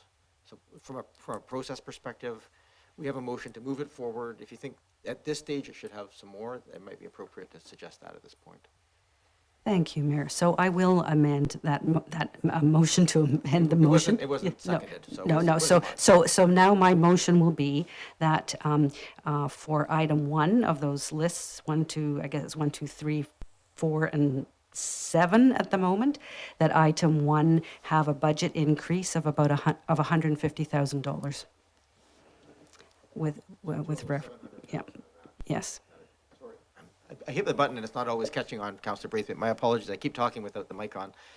So yes, the result of that would be a total of $700,000 in that allocation at this point. Again, draft, and that would reduce our reserve options to about 300. Well, given the other ones are not, if this passes, are moving forward at this point. But if this all stays largely the same, we reduce the leftover amount to about 350,000. Okay. So the motion right now is a motion to amend to adjust the first portion from 550 to 700,000. Councillor Watson, do you want to add any comments to that? Just simply to say that I just to reiterate, without hopefully being repetitive, but I do think that these are significant master planning exercises that do require resources beyond what when we have fabulous staff, we know we're going to need to bring in consultants to do these. These are big exercises over a period of time in 3 separate corridors in our community. It's significant work, and I think we should do a really good job of it, and that's why I'm making that motion. Thank you. Is there any other discussion on the amendment? Oh, sorry, my apologies. It was moved. Is there a seconder? Moved and seconded. Thank you. Well, discussion is on the table. Does anybody wish to discuss? Go ahead, Councillor Appleton. You have your. Oh, Councillor Smart. Yeah, I will be supporting this amendment. I do agree with what has been said so far. Thank you. I'm going to support the amendment as well. I think at this stage, it's there's a certain, that's one of the success criteria, I think, of this term is getting the village plan done. So at this point, it's a piece. Oh, thank you. And Councillor Braithwaite, I see your hand is up. Actually, I've been waiting to be able to do an amendment of my own. Thank you. Okay. Thank you. So there's an amendment on the floor to amend that amount from the number 1 from 550 to 700. All those in favor? Any opposed? None opposed. That carries. Is there anything else, Councillor Watson? Okay. Lost track of my speakers list here. Councillor Appleton, go ahead, Councillor Braithwaite. Thank you so much. I was hoping that I could make an amendment to add number 5 in the Carnarvon Park building. I think that this has been on our books for a very long time, and I think that we have an expectation.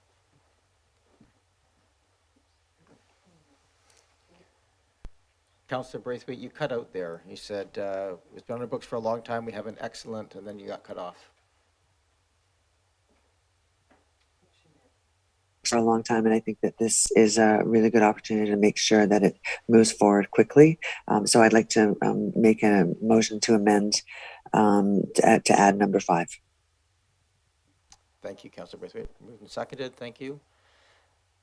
Is there any other discussion on the inclusion of the Carnarvon Park building in this?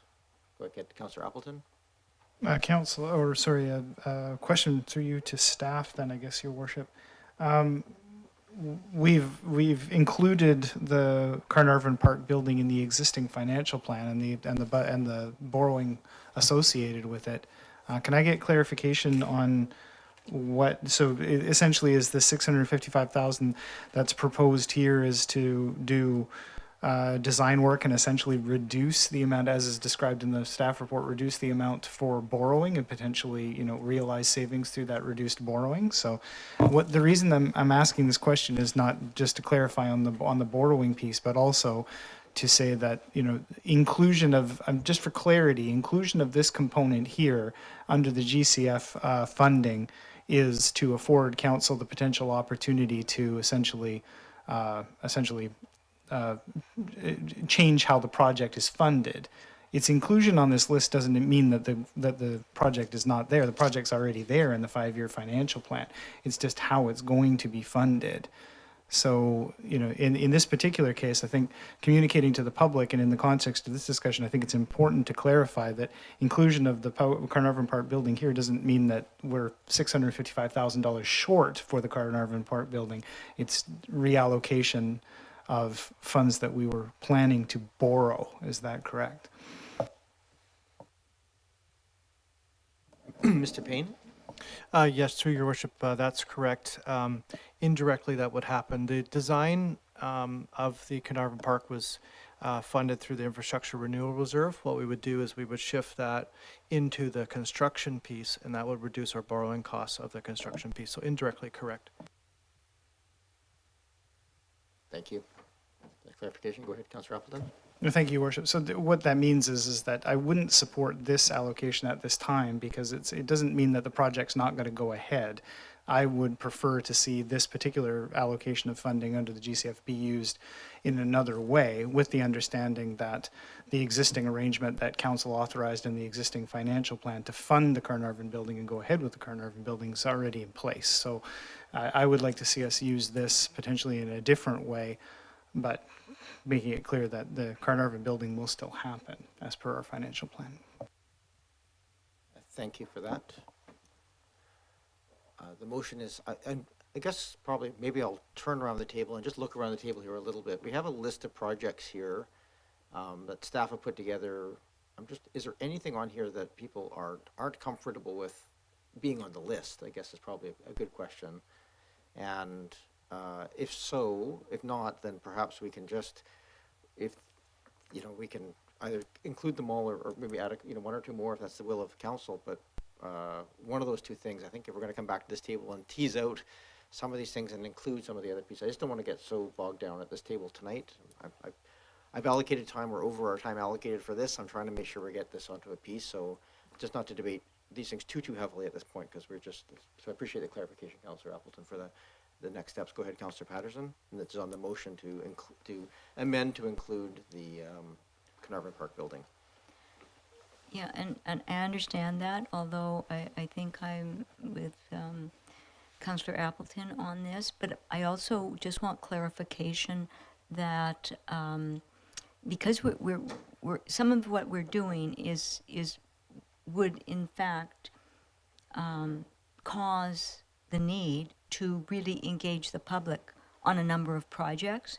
And so when staff take a look at this and come back to us, will there be some commentary to us on what reasonably can be accomplished? Because there is a 5-year deadline to meeting all of this too, and to try and get the community engaged in too many projects. I can't comment on it. They're all great ideas, and I'm supportive of them. I think Carnarvon could be kept separate. I support it, but not as part of this. But I just want clarification that component, the reasonableness of it, to actually be able to engage the public and get to the end point of actually spending the money so that we have it spent down to the last dollar by the end of the 5 years. Okay, I think I'll take this more of a comment than a question on this one.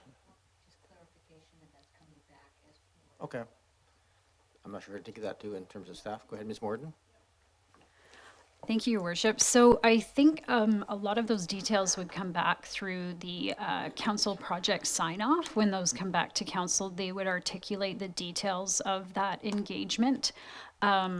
We haven't recommended any projects that weren't already aligned with work plans through the financial plans, so they're not surprising to staff in that way.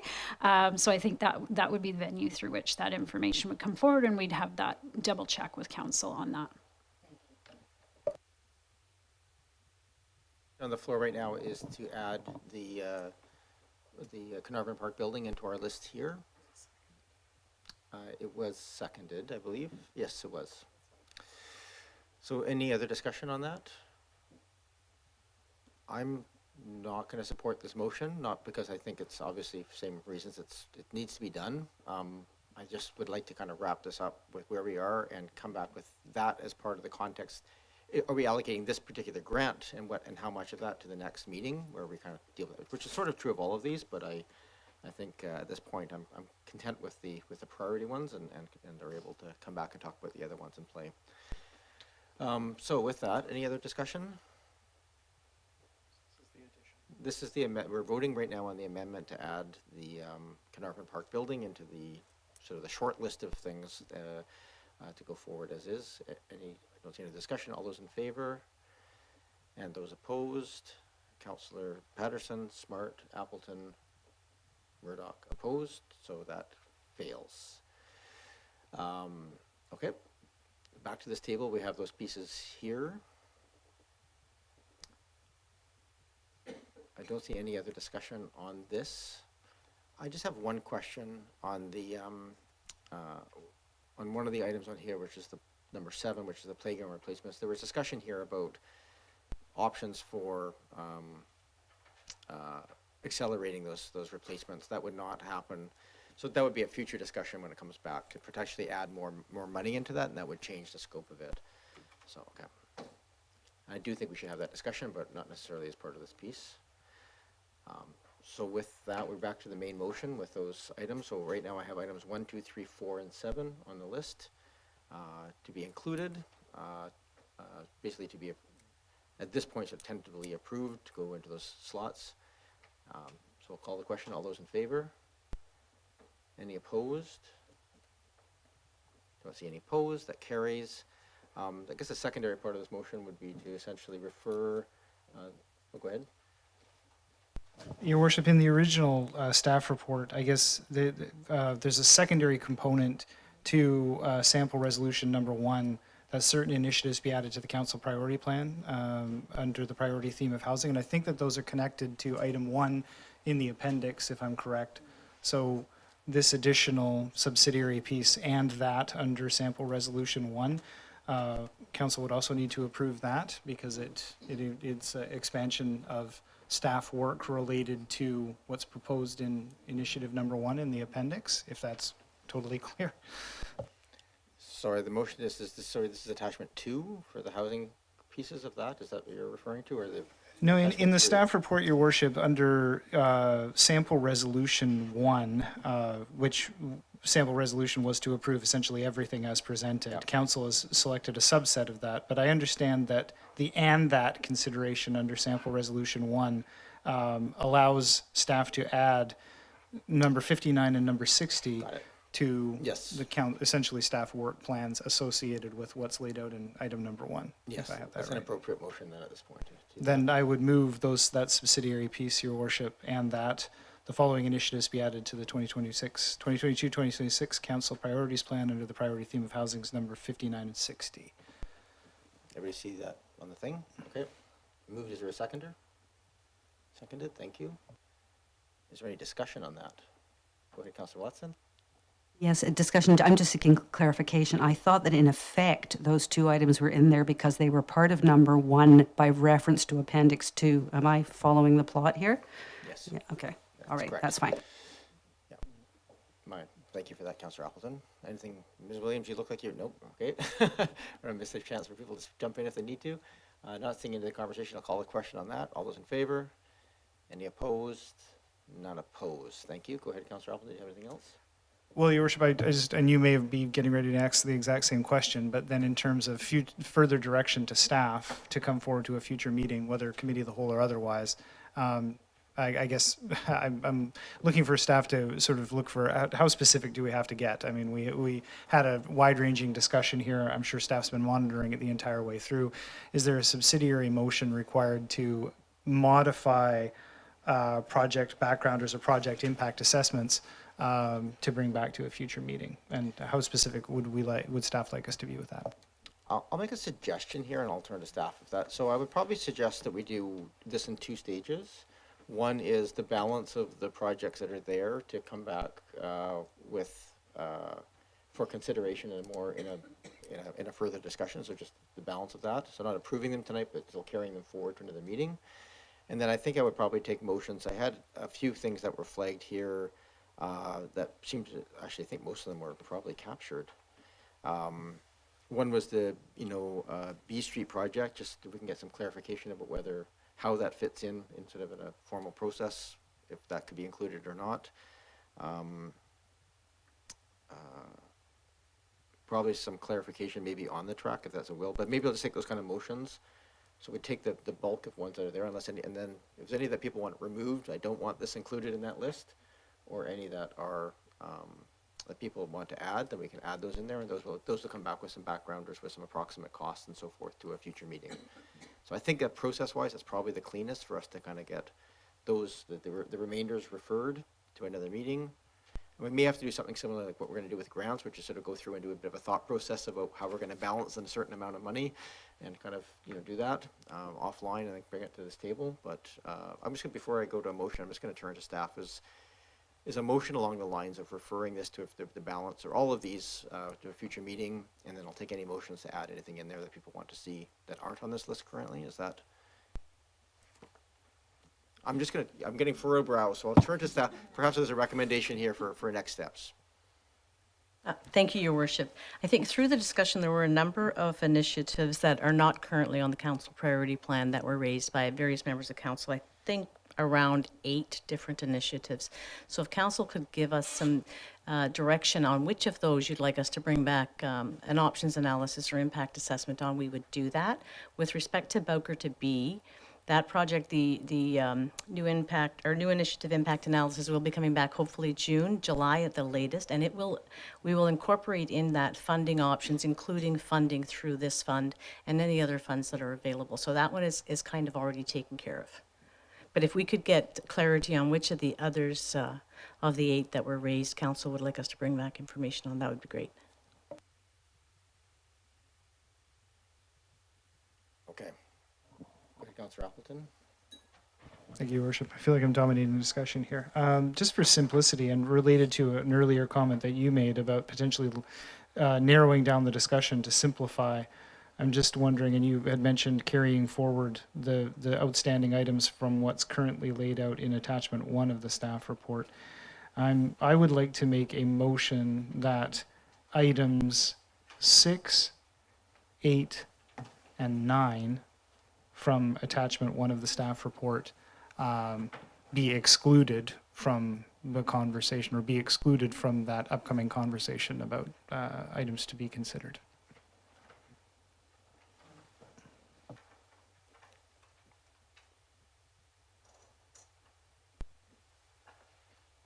Okay, I'm looking. I would second that. It's moved and seconded. Thank you. We don't have a motion to refer anything at this point, so for clarity, it may be simpler if you wish to move all of them except for those 3 to another discussion piece. I'm just trying to think of what the process-wise here.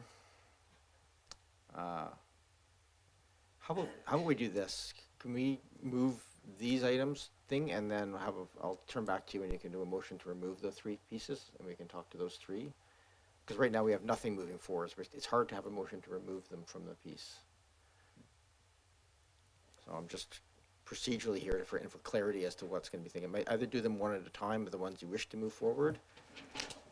Thank you, Your Worship. Yeah, I'm just, and I don't have any particular attachment or dislike for any of the items on that list. It's only in aid of narrowing the discussion for staff in a subsequent conversation. But if that isn't really necessarily valuable in these particular cases, that may not be the will of council. So in terms of it's not valuable for trying to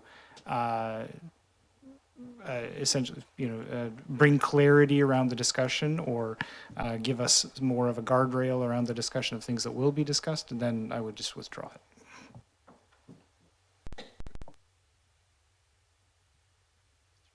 With withdrawing the motion at this point? Can we not vote on it? It seemed to make sense to me to take things off of the list, but I guess I'm not understanding why we couldn't withdraw. And No, vote. the motion will be live right now. I'm sorry, the motion, did it get written down? Because it seemed like a motion to remove things from a list that we don't have any motion to do anything with. So I'm just trying to, procedurally, I don't know how we do that. I think. So then, sorry, Your Worship. I'm just going to rule that motion out of order because I just don't think it actually touches. So done, off the table, and we'll come back here. I think simpler if people have general thing of wanting to sort of consider all of these, and if there's some that we just really want to take off the list, then just take a motion to do that. I think it's the simplest process to go through. Councillor Appleton. So just for clarity, Your Worship, then just for council's clarity, and I think I understand what you mean. Essentially, that council will have to direct staff, or will specifically direct by motion those things which will come back rather than will not come back, which makes sense to me. Just so everybody's understanding that that the things that will come forward that we see the next time we discuss this will be only as specifically directed by council. So I might, and there was Ms. Bagnall, you started to have a little draft up on the screen there that staff be directed to bring back the balance of projects to a future meeting, and that staff through the CAO be directed to report back to council on the staff budgetary and workplace implications of increasing the number of playground improvements, up to 3 more playgrounds, provide matching funding for the track replacement at the Oak Bay High School, develop village plans, and allocate funds to these projects. I think that village plan piece is probably struck in now that we've already dealt with that through another motion. Allocate funds for infrastructure, for streetscape improvements. I'm not sure of that. The clarity of that one, I'm not sure is very clear. Use funds for pre-development costs of Monterey Recreation. Oh, sorry, that was the Monterey House. Can I just suggest that one, given it's part of the village plan, if we're going to do a fulsome village plan, that we consider those buildings within that village plan as opposed to a separate piece? It sort of ties into the overall planning piece of that, so probably should be included in that. Is that okay with you, Councillor? Okay, Watson. Bowker Creek Street Coolkit project, it's clear enough, I think. Actually, that one I think is going to come back separately anyway, so we can remove the Bowker Creek piece. After transportation improvements, that's included in the motion already, I think, so we're not necessary. Parking bylaw review was mentioned as a piece. Providing washroom facilities at Uplands Park.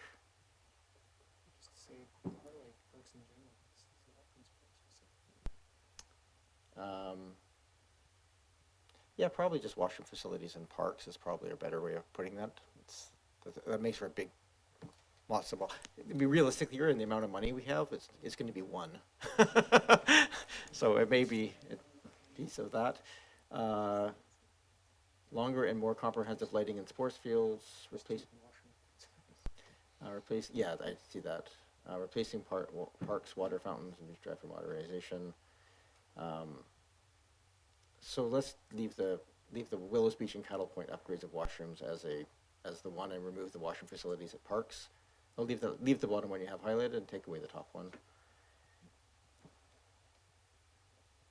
So, Councillor Braithwaite, I'm not sure if you can see the screen, but this is to simplify conversation and motion at this point to bring back those pieces.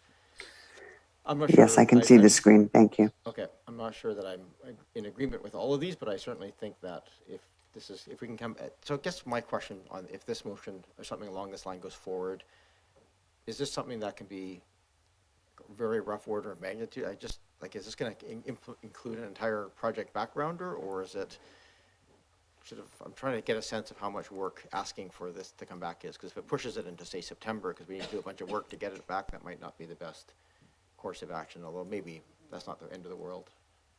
I'm just going to get Ms. Williams? Depending on where the list ends, certainly each of those projects will require a new initiative impact analysis to come back, which will provide options to advance it either sooner or later, with options to swap it out for other things that are on the list. Based on the quantity that's there right now, I would say we are pushing into summer at least, with all of the other project sign-offs that are coming to council that were approved in February, March. Okay. So just with that awareness, that's kind of where this is sitting at right now.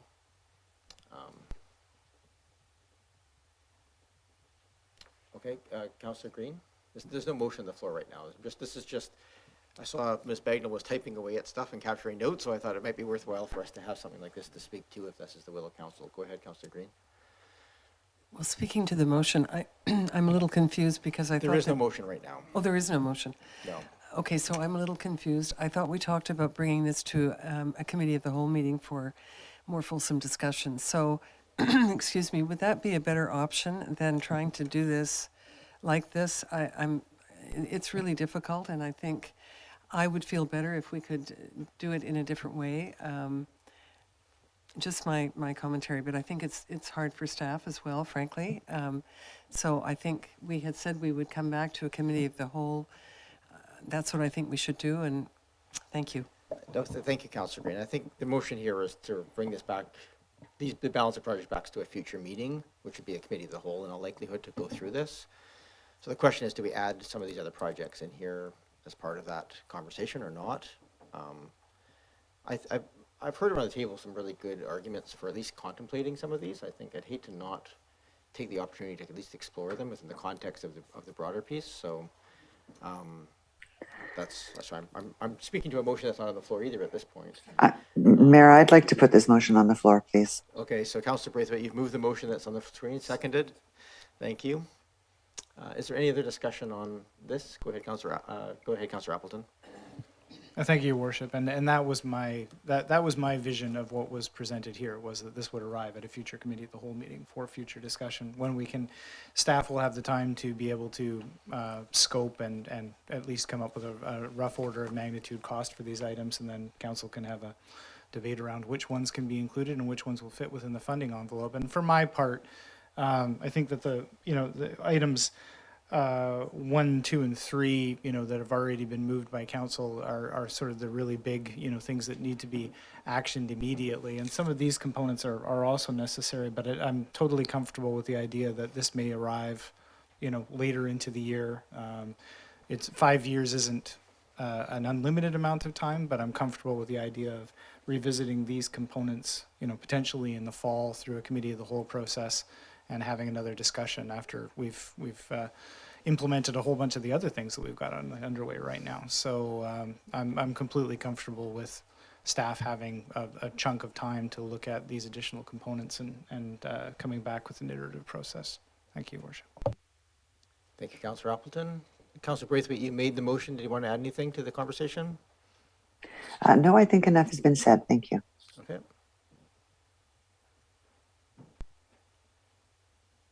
Oh, okay.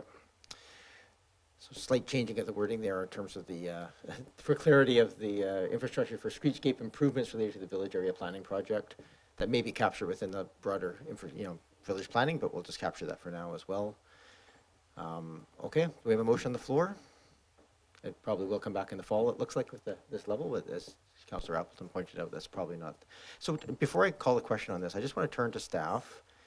Is there anything on this list? Are we missing one other person? We have to come back. We're okay with this right now, Ms. Morden? Okay. This is the, just in this piece, is there anything on this list that has a time sensitivity to it that if we don't include it today, is going to have, I mean, I know it's in our financial, for the most part, in our financial plan and other things already. Is there anything here where if we were to not, say, advance this at the meeting today, to give some certainty that it would, that would create a problem in the sense like we're missing an opportunity for a fund application or for something else?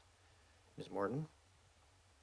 Thank you, Your Worship. And no, the most time-sensitive item was the housing-related initiatives, and other than that, we will just proceed as planned. So, great. Thank you for that clarification. All right, motion's on the floor, as laid out there. All those in favor? Any opposed? None opposed, that carries. And there's one final piece of just, is there anything to do with the financial plan that was required, Ms. Morden? Thank you, Your Worship. This was just motioning to Mr. Payne. If you look under the sample resolutions in the options section of your report, there was just one final clause, and finally that the Director of Financial Services be directed to prepare an amendment to the financial plan bylaw as required. So it just provides that direction if needed. So is that needed tonight? I assumed that one was if we made some direction here that required a change to the financial plan, but that's not the, it just authorizes that those get brought forward if required. Is that the? I think the answer I got from Mr. Payne was that would be nice, but I'll turn it over to him. Your Worship, the projects, the expenditures are in the financial plan, but the use of the reserve funds also have to be authorized. So that's the amendment that would be required. This motion helps me remember that. Okay, fair enough. Moved by Councillor Green, thank you. Moved and seconded, thank you. Any discussion on that portion? Not seeing any. All those in favor? Any opposed? None opposed. That carries. I believe that brings us to the end of this item. Councillor Appleton? No? All right. We're a little behind the intended schedule, but not, yeah, we're still behind. So on to 7.3, Sidewalk Patio Expansion Program. We have Mr. Bull here to introduce. Welcome. Thank you, Your Worship. I'm joined today by Brian Green, our Deputy Director, but also Rebecca Taylor, our consultant, is online as well. And following the discussion on the program in March, we have prepared some final changes to the program, and Ms. Taylor will run us through those changes, and then Council can.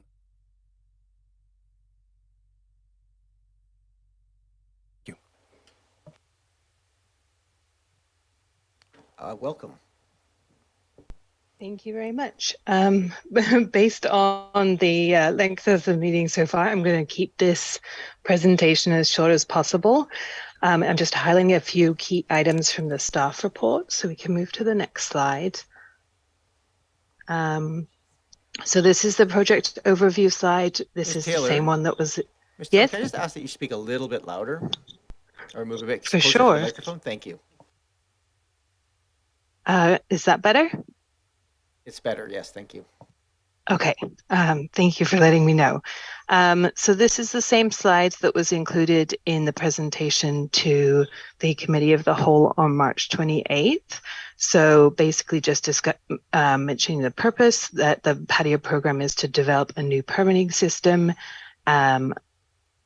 for and set of requirements for food and beverage businesses for patios on sidewalks and in parking spaces. This was started as a temporary program at the start of the pandemic and is now moving to a permanent program. The temporary permits for the province will expire on December 31st, 2024, and the current temporary district approvals will expire on December 31st, 2023. Next slide, please. So this is just the project timeline has been updated to show that the guidelines and program outline was presented to the Committee of the Whole in March. And we are now presenting the draft bylaw amendment text and implementation plan. The next slide, please. So the feedback from the Committee of the Whole included a motion that specifically identified an alternative design process not requiring engineered design for non-safety issues. This was specifically referring to parking stall patios, and also that the maximum size be established at the business frontage and that the seasonality be left to the discretion of the business applying for the license. Next slide, please. So there was also additional feedback provided, including a request for increased guidance with regard to aesthetic design, concerns about accessibility impacts around patios, visibility for pedestrians crossing the street, and the environmental impact of patio heating systems. There was also a request for a distinction between patios with and without a liquor license and allowing businesses to share a patio if they so desire. And there was also a question regarding the number of businesses that could be eligible for patios on top of the 5 that are already existing. So based on that feedback, we made the following changes. Both sidewalk and parking stall patios are proposed to be limited to the width of the business frontage rather than one parking stall. Patios are required to complement the form and character of the area. And also we're recommending that the patios should include planters or other landscaping features to increase the aesthetic appeal. And then some research was done on the environmental impacts of patio heaters, and the information provided from the University of British Columbia indicated that radiant electric heaters had the least environmental impact because BC's electrical grid is fairly green. So that was the recommendation. Also, the option could be to limit it to blankets only if we wanted to go that direction. So next slide, please. We also made some changes to the program details. We have included both annual and seasonal patio licenses, and a patio license holder is permitted to share their patio provided they assume all responsibility for ensuring the patio meets the license requirements. We added a new patio type called a sidewalk cafe, and it has been defined as a patio without a liquor license. And this means it's not required to be enclosed, but applicants will be encouraged to minimize the impacts to people with visual impairments. We also had a discussion with the engineering staff regarding safety for parking stall patios, and they recommended that key safety design elements reflect those for parklets, recommended for parklets by the National Association of City Transportation Officials, which is that NACTO short form there. And this would include curb stops or wheel stops and visibility bollards to try and increase the safety, especially the wheel stops would increase or minimize the likelihood that a vehicle could collide with a parking stall patio. And so based on all of these items, we have updated the design criteria and used that information to develop text for the Streets and Traffic Bylaw amendment, as well as an implementation plan, both of which are included as attachments to the report. So next slide, please. So I did a little bit of research into existing restaurants in Oak Bay to try and determine which ones could potentially apply for a patio on district property. As I mentioned before, 5 businesses already have a temporary patio on district property. There are 7 located within larger complexes such as a golf course or marina, and 9 are located within a shopping plaza. And both of these 2 categories have no adjacent district property on which to locate a patio on public space. And then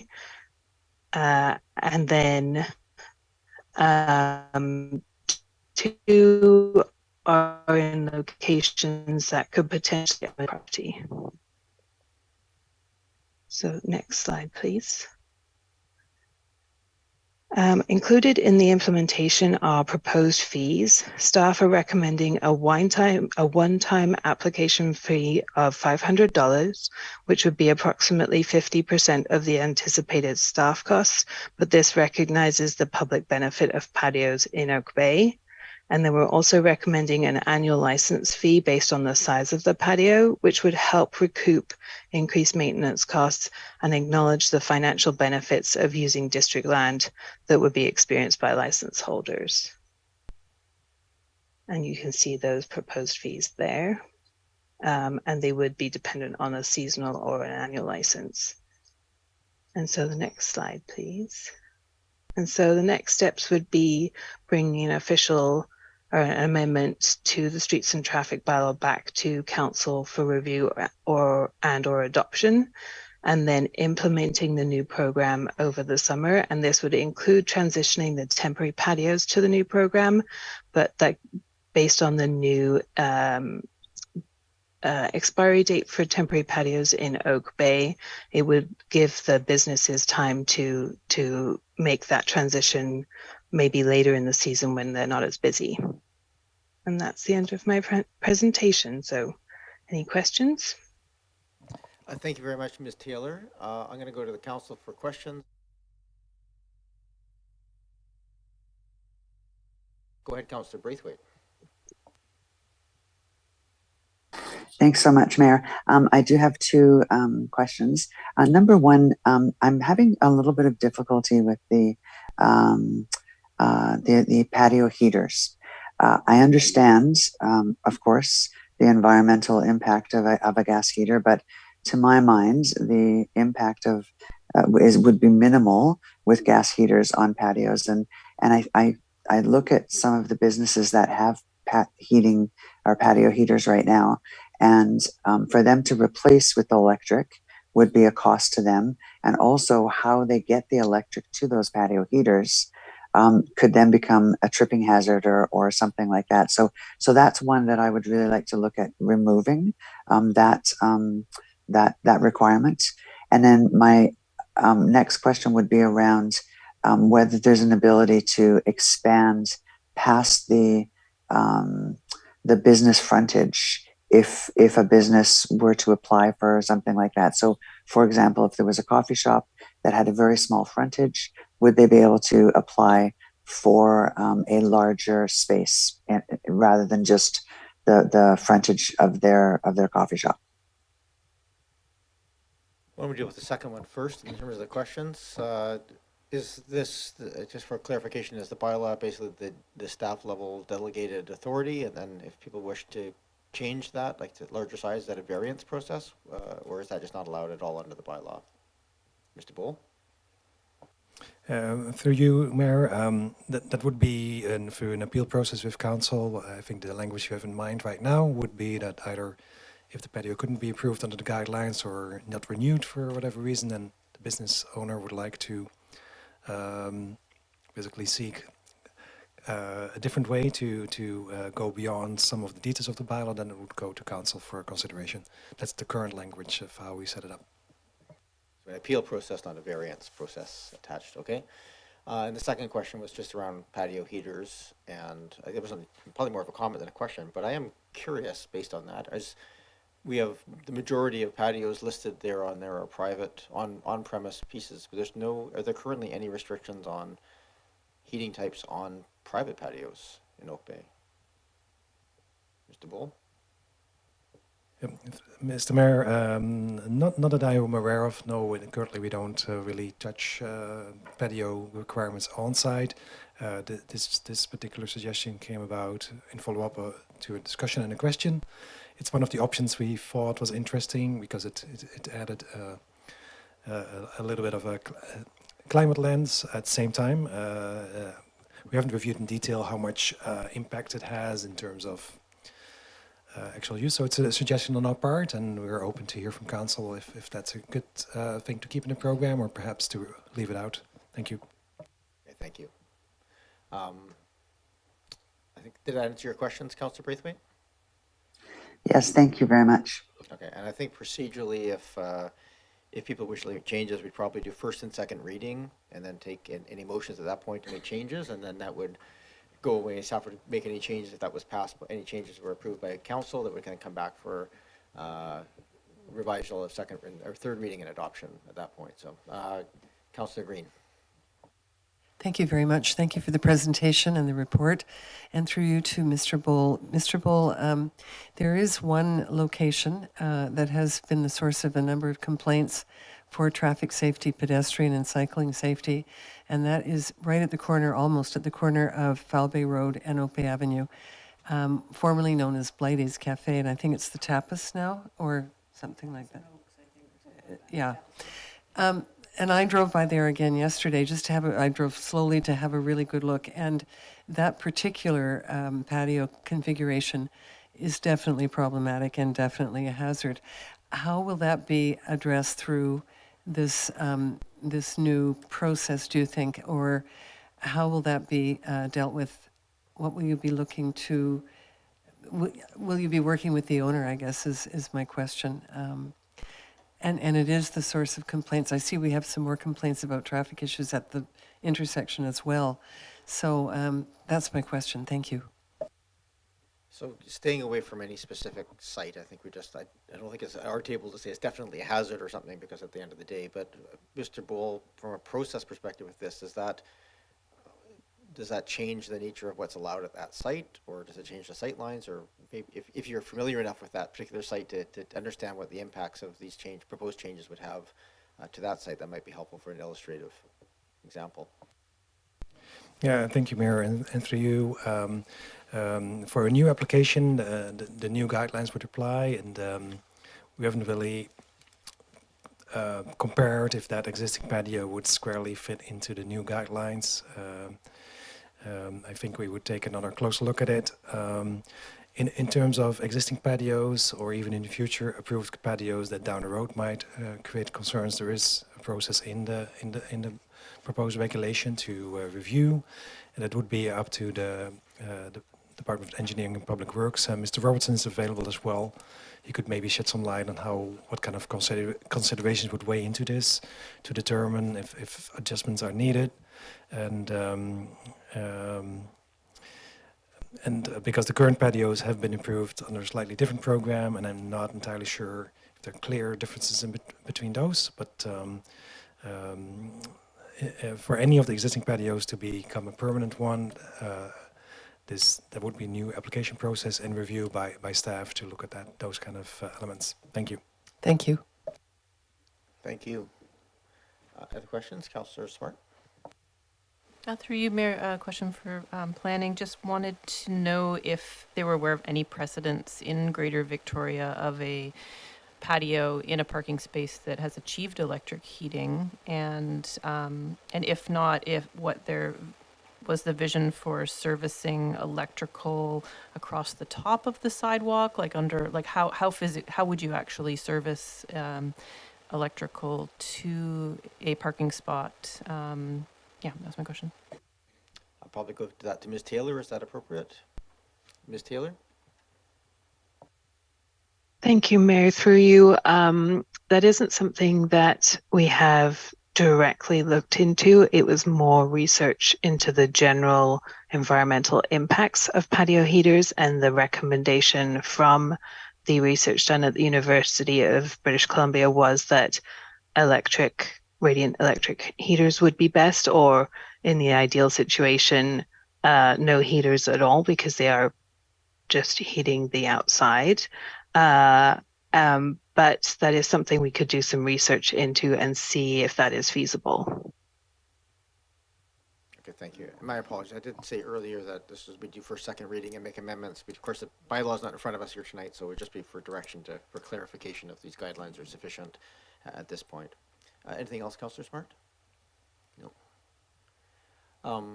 What's the other hand? So just one quick question from my perspective. One of the core pieces of this is, of course, just around safety, and that's been raised by a couple people here, but also just for protection of people on the patios themselves. I read through the NATCO standards, and it doesn't really speak too much to having. It talks to having sort of 6-inch barriers for clear delineation from traffic, but it doesn't speak to anything in terms of impact from a moving car into the patio space. I know we had a presenter here who talked to maybe requiring a steel or an anchored steel or concrete bollard at either end, so that if a car was traveling at speed, it would have a sufficient blocking to stop that. I'm just going to ask staff: do the NATCO standards? Maybe I'm no expert. Do they touch on that sufficiently? Because they seem to speak to more things around rail safety and stuff, which is more typical of pedestrian safety, not falling over the railings, but not so much to the possibility of a car hitting it. So can you just maybe put my mind at ease that those are sufficient in this case to address safety issues? Is that Mr. Robertson? Yeah. Mr. Robertson? Sorry, Your Worship, this is Deputy Rennick. Director Rennick. Yeah, go ahead, I'll Mr. be Rennick. fielding that one if that's all right. Yes, please. Is my volume okay? It is, yes, thank you. So one of the things that the NACTO regulations is trying to achieve is basically a light touch. While there are larger or more imposing items that could be put in, such as crash attenuators or barrels, the sorts of things that you might see on highways, generally what NACTO is trying to get is something that's fairly low impact visually. And so one of their recommendations is that the parklets not be placed on the corner, which means that there is one parking space in front at least and one parking space behind. And so the risk that a vehicle would be crashing into one of these patios at speed is fairly low because they're in the middle of the block, which is not to say that it's impossible, but I think that between having the wheel stop, having the object marker, and the possibility that there could be parked cars on either side of the patio, there's enough of a measure of protection there for a 40-kilometer-per-hour road. Okay, thank you for that clarification. And the other question I had was in the pieces here, I understand that the general guidelines is to have the patio space level with the sidewalk. Is that correct, Mr. Bowl? Yes? Getting a nod in the room if people are listening to me. Okay, so I guess the other question I had, and it speaks to the requirement of keeping them clean, but is there any sort of enhanced mechanism here where we can enforce?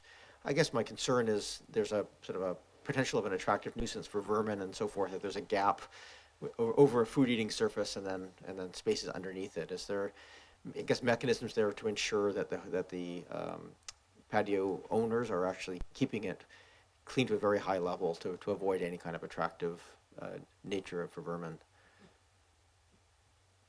Mr. Bowl? Thank you, Mayor. that would be something that would need to be probably addressed in the design, making sure it's properly enclosed. And it fits a little bit into the some of the mechanisms we do have in place for any nuisance that might result from the patio. Then we would address it on that case more on a case-by-case basis. Yeah, it's we haven't really thought about any specific guidelines about it. Something we could take away, but it's probably in that realm of an approach to make sure that that's considered as part of the design.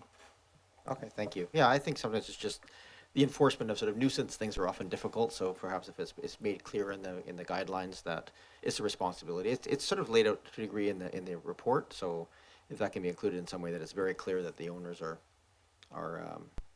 or the operators of the patios are responsible, that would be, I think, helpful. Okay, so we had only sort of, I think, in the conversation here, one suggestion from one councillor of a meaningful change of this, which would be just to I think that was Councillor Braithwaite, if I'm paraphrasing, to strike the requirement for the gas or for the electrical heaters as part of this. I'm not sure from a, probably worth taking motions, really, probably at this point, because we're down to the point of drafting up bylaws. So if that's a will of Councillor Braithwaite, you indicated you wish to make that change. Is that something that, based on the conversation following, you're still interested? Yes, please. Yes, please, Mayor. I would like to make a motion to remove that that recommendation. Yeah. Okay. I'm just going procedurally here. Going to go through this. I'm okay with. You know what I'm going to do, actually, before I take your motion, I'm going to just go through this in the order. I'll just do a motion to receive. Moved and seconded. And actually, Mayor, sorry, do we not have to go to the public on this too? Oh, we do. You're right. I said I would. I bet that call out. There's any members of the public who wish to address council on this item? I'll give people a chance to call in here in the next minute, but as I'm doing that, I'm quite happy to take a motion to receive the report, which is a very non-controversial side of this equation. Moved and seconded. Any discussion on the receipt? Seeing none, I'll call the question. All those in favor? Any opposed? None opposed. That carries. Before we get to the meat of this, I will just take another moment here to see if there's anybody here on the online. I don't see anybody indicating they wish to speak that are dialed in right now. Checking with staff, I don't think there's anything here. I'm not seeing anything. I'm not seeing. Okay, good. Just looking at the recommendations here, it may be worthwhile that we take the motion as is laid out here, the council endorse the draft regulation and implementation of the Sidewalk Patio Program, and then we can take a motion to amend. Councillor Braithwaite is probably the cleanest way of doing that, and we'll have a debate on that amendment. So is there a motion to endorse the draft regulation and implementation plan? Moved. Is there a seconder? Seconded. Thank you. Since I know there's a motion for amendment coming, I'll just turn to you, Councillor Braithwaite, right now and deal with that first. Thank you, Mayor. I'd like to make a motion to remove the recommendation for electric patio heaters. Okay. Is there a seconder for that? Moved and seconded. I think you've already spoken to this, Councillor Braithwaite. Is there anything you wish to add? No, I think I've already motivated. Thank you so much. Okay. Is there other discussion? Councillor Appleton and then Watson and Smart. Thank you, Your Worship, and I'm in support, obviously, of this. It actually has nothing to do with the environmental impact. I think the environmental impact is something to be considered, but as has been brought up, there is unfortunately a differential application between public patios as regulated by this bylaw and private premises. And so I don't think that council has considered in the entirety whether or not they want to consider banning propane-powered heaters on external, through the entirety of the district.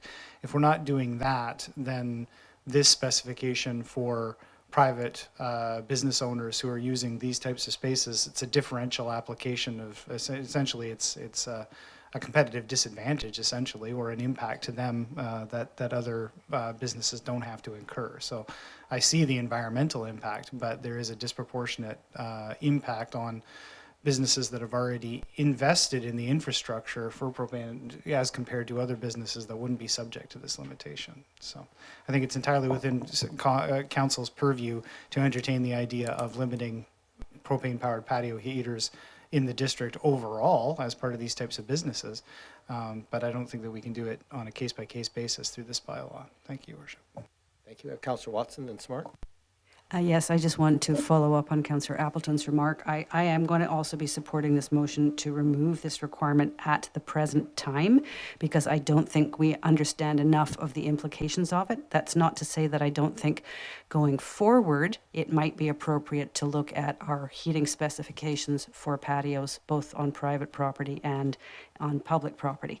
But I think there's too many details of this that haven't been thought through, and it could in fact really disadvantage some businesses against others at the moment, which is not what we're trying to do. We're trying to make patios live in our streets. So I will be supporting the motion. Thank you, Councillor Smart, and then Green.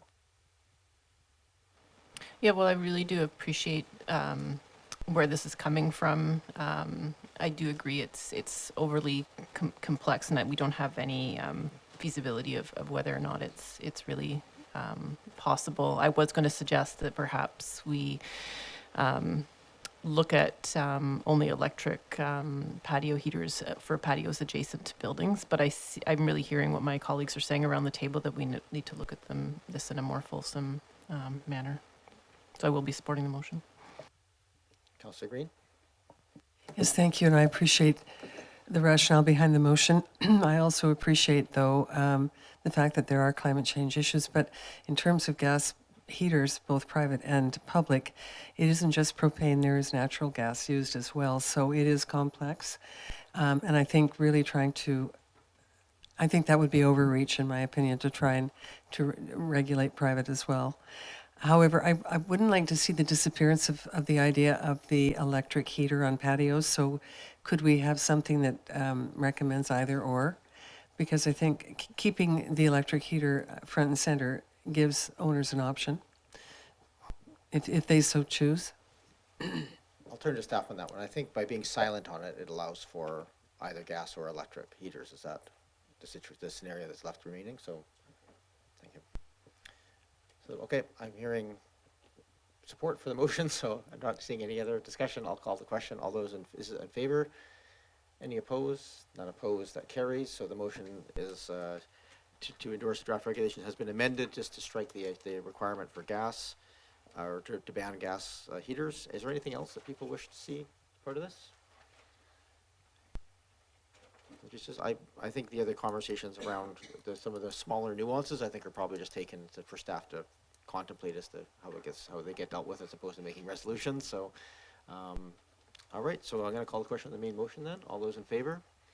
Any opposed? None opposed. And the last piece is just to direct staff to bring back an amendment bylaw for second, third reading. Yes. Go ahead, Councillor Appleton. Thank you, Worship. So I would move that Council direct staff to bring back an amendment bylaw to the Streets and Traffic Bylaw number 4100 for first and second readings. Moved and seconded. Just the wording here, doesn't matter if it's, because we do first, second, and third typically at one meeting, don't we? But it doesn't matter that much if we. Ms. Williams. Thank you, Your Worship. I would just remove the words related to which readings it's coming back for and leave that to staff. Yeah. Amendment bylaw to Streets and Traffic Bylaw 4100. We'll just leave it there. Okay. Thanks. Appreciate you reading off the thing, but let's just correct it on the fly. Okay, so it's moved. Is there a seconder? Yes, seconded. Thank you. Any discussion on that? All in favor? Any opposed? None opposed. That carries. Thank you. All right, we are moving through a few fast, not subject to public input items. So I'm going to go to 8.1, which is UBCM Community Excellence Award application. I'm not sure, is Ms. Morden, you're here to do this. I hate rushing these because they're actually really important and wonderful things, but they are essentially procedural for the most part, correct? That we need to make these resolutions as we go through the next pieces to get these pieces. So I'll hand it over to you in terms of the ask in front of us today for 8.1. Sure. Thank you, Your Worship, and I will be brief. The annual call for submissions to the UBCM Community Excellence Awards is now open. The program recognizes and showcases leading initiatives by local governments in several categories, including governance, service delivery, asset management, and sustainability. Staff believe that the Council Priorities Planning process would be a strong contender in the excellence and governance category. Oak Bay's process provides a really innovative solution for bridging a common gap between the project conception and project delivery, which is something that many local governments of all sizes and across the province continue to find challenging. So we believe the initiative has tremendous promise and potential for replicability in other communities, which is something the UBCM looks for. And when Oak Bay initiatives gain provincial recognition, the district, of course, benefits reputationally in many ways as well. So staff are pleased to put that initiative forward for your consideration and happy to take any questions. Thank you, Ms. Morton. This is a very un-Canadian thing to do, to nominate ourselves for awards on pieces. I will just point out that these tend to be, if they're not unanimous moving them forward, they tend to be shunted aside at the consideration table. So if we don't think it's ready, we'll have that debate here, but otherwise we can move it forward for their consideration. Are there any questions of Ms. Morton? Go ahead. Councillor Watson. Yes, thank you, Mayor, through you to Ms. Morton. I just want to understand the process a little bit. If this is nominated and goes forward, what happens to it then? Where does it land? Do you do a presentation? What's council's role at that point going forward? So I'd just like to understand that a bit better. Go ahead, Ms. Morton. Thank you, Your Worship. Through you to Councillor Watson. The process after we submit is that it goes to through their UBCM's adjudication process. Winners are essentially notified just before the UBCM convention in September, and then whatever members of council are present at that convention would be aware in advance and be able to attend the ceremony and accept the award if approved. We got our first ever last year, so there we go. That's not for this, but for our financial planning pieces. Any other questions? All right, I'll call the question. All those in favor? Oh, do we have a motion? I'm just rushing through this too fast. Can I have a motion to receive? Moved, seconded, thank you. All those in favor? Any opposed, unopposed? And then opposed to receipt? I will. No, but I'm going to oppose the motion. Okay, we'll let you speak to the motion when that's on the table. So motion to receive is on the floor. All those in favor? Any opposed, unopposed? And then the next motion? Move the staff recommendation. Move the staff recommendation to support application. Moved and seconded, thank you. Since you indicated you were speaking, you're indicating to you reached vote in opposition, I'll just better to speak to us to explain why that you think that's the case. Yes, thank you, Mayor. And I do appreciate all the work that the staff does, but when I look at what is included in the excellence in governance, I don't think that the practices that we have in place at this point in time are the best practices for accountability, effectiveness, and long-term thinking. I think that they still are very departmentalized, and that we don't have a commitment that we produce accountability on. And certainly I think that comes to mind with our core services and our asset management financial plan and what we're doing to that, because we're not accomplishing the deliverables of what the plans set out. So I don't feel that in looking at this that we are in fact exemplifying the best practices of engaging and reporting back to the public on accountability for our financial and our priorities plans. Thank you, Councillor Patterson. I will just going to indicate my support for this by saying it doesn't mean that we're perfect. It just means that we have a worthy example to give, and it's up for UBCM to adjudicate whether that fits yet. In fact, I think we applied a couple of times under the financial one before they saw that our SIR plan had met a threshold that was worth celebrating. And I will also reiterate that if not unanimous, it tends not to get recommended by the body. But ultimately, if all of us here at this table have to vote our own conscience on that. Any other discussion on the motion? Don't see any. Call the question. All those in favor? Any opposed? Councillor Patterson opposed. That carries. We move on to number 8 point. Sorry, Councillor Braithwaite, I'm assuming that you're in favor of that. Just speak up if you're in opposition. Yeah, I'm in favor. Yeah, thank you. Councillor, number 8.2. This is a series of resolutions to submit grant applications. Ms. Morton, there's just a number here that all require resolutions to be for our application to be complete. Feel free to cover as much or as little of that as you wish. Thank you, Your Worship.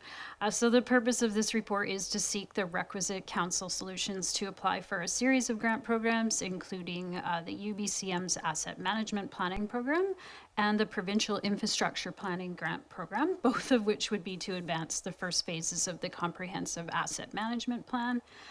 Staff are also seeking early approval to apply for the UBCM's Community to Community program. This program would require further conversation with potential First Nations partners to confirm their interest and identify a joint project. Confirming council support by way of a resolution in advance of the summer break would enable staff to meet the September deadline on that program, should there be shared interest in pursuing funding for a joint project. And that's all I have to say, Your Worship, and pleased to take any questions. Thank you very much, Ms. Morton. This is not for public input, but so maybe I'll just take a motion to receive first, and then we can have any questions. Moved and seconded. Thank you. Is there any questions of Ms. Morton on this series? Councillor Patterson. Thank you, Mayor, and through you to Ms. Morton. Thank you for the report. What I would like to ask is about the asset management. There are, I understand, 3 streams. The assess, plan, or implement. Certainly the assess or implement I'm supportive of. And so I'm wondering if we could have a better description on what the deliverables would be to the district on if we are successful in getting the grant. Ms. Morton, this is the committing to providing overall grant management. Yes, so I'm sorry, Your Worship. Can I just confirm through you to Councillor Patterson, you're just looking for the scope of the project, what would be deliverable through the project? Did I understand that correctly? Councillor Patterson? Yeah, for clarification, we do already have a policy and we have an asset management strategy. And so funding to update those is not something that I support, but if the plans for deliverables on this are to actually improve the risk assessment or implementation of asset management, then I would be very supportive of it. Ms. Morton, Mr. Payne, or Mr. Robertson? I'm not sure. Mr. Payne, go ahead. Thank you, Worship, and excellent question. The first, all of these deliverables are included in the Comprehensive Asset Management Plan, which is a total scope of about $275,000. This would be phase 1 of that plan, which does include updating to those pieces that, as Councillor Patterson pointed out, we already do have, policy, strategy, but there's also a baseline asset management maturity assessment that's conducted. The risk assessment is certainly part of phase 2 of that, and depending on the speed and success of phase 1, we would be applying for this grant for phase 2 as well for those deliverables, and we'd be as excited about those deliverables as well as capital service levels and a long-term capital plan as well. So they're all within the scope of the comprehensive asset management plan, but this is just the beginning piece. Thank you for that clarification. Go ahead, Councillor Patterson. Thank you, Mayor. Thank you for that information. Could you clarify then the timing of phase 1 and phase 2? Go ahead, Mr. Payne. Thank you, Your Worship. Certainly the intention is to start the comprehensive asset management plan no later than after this summer, because it would require an RFP to go out for all of the various components.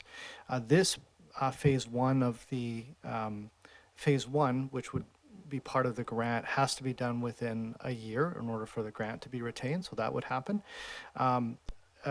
Phase 2, I would expect to start as early as this fall or into next year.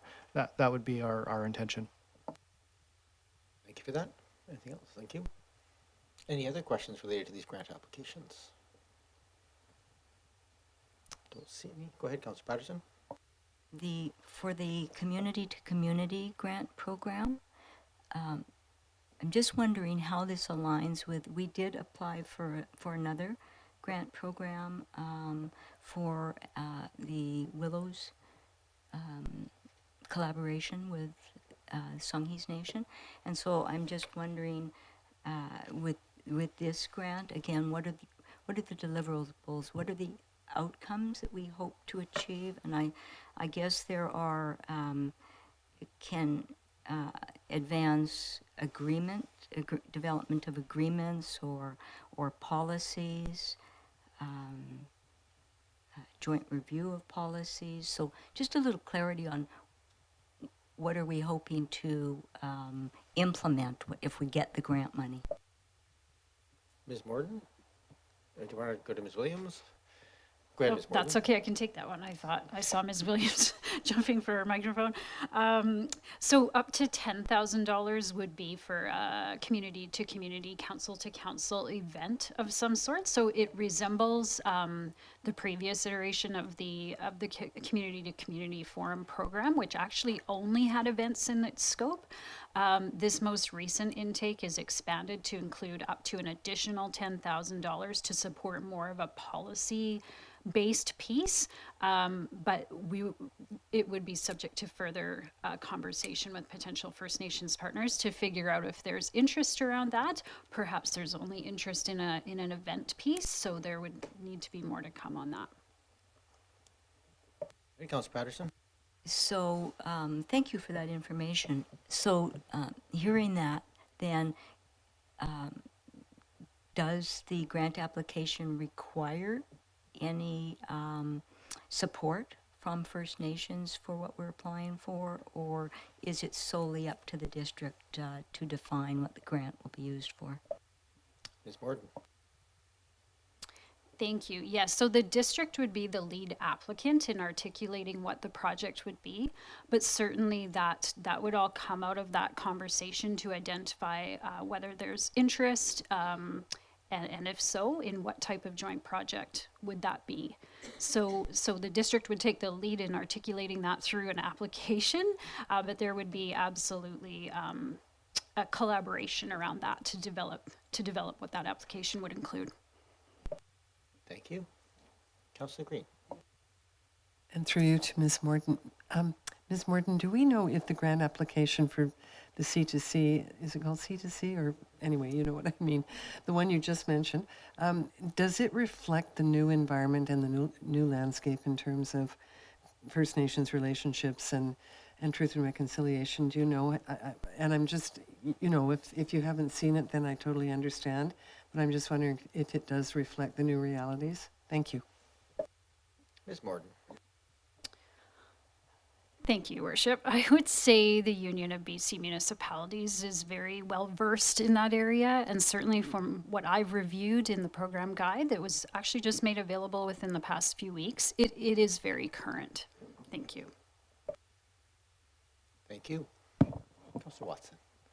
Yes, just a comment if I could make about that. When we were at AVIC, the ministry representative, Brent Mueller, actually spoke about the program and encouraged people to apply, even if they weren't quite sure what they were going to do yet, because they want to provide these opportunities, whatever they are. So I would be supporting this.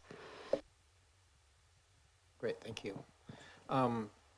That was we had a motion for receipt on the table, I believe, at this point, so allowed for sort of general questions and comments to be made. Is there, I'm gonna call before actually, I guess, oh no, there's no public input. I'll call the question then on the motion to receive at this point. All those in favor? Any opposed? None opposed.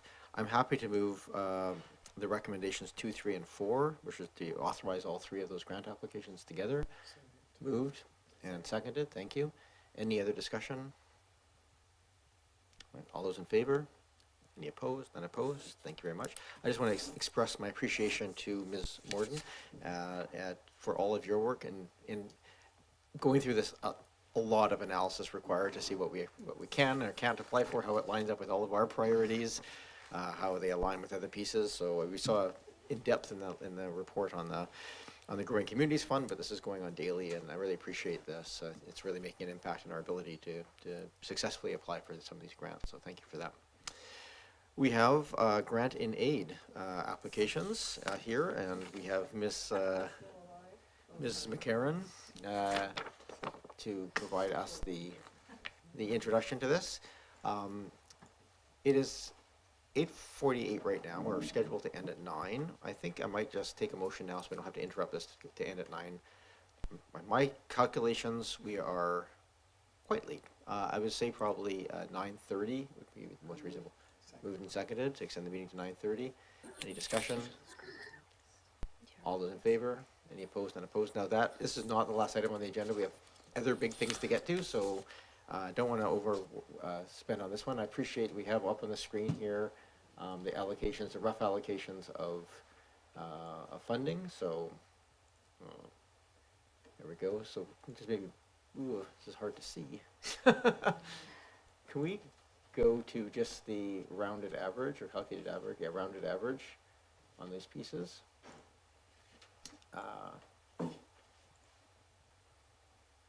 Still too hard to see? It's a little, I think, I have a bit of an advantage because I have it on my screen here. I can shrink down some of these other pieces. Keep going. We don't need the individual peoples necessarily, although we may want to scroll across and just see. So we have, so let's just go through them very quickly just to sort of, we don't have to hide, okay, not, oh, I see what you did there, so we can kind of see the variance from. So Action Committee of People with Disabilities, I think everybody struggled a bit with that one to come up with an appropriate number, so maybe we'll come back to that one. So I'm looking at the African Association of Vancouver. On those things, it may not be an appropriate piece to have in there, so maybe we'll just, I'm going to just walk through these very quickly, kind of have a look.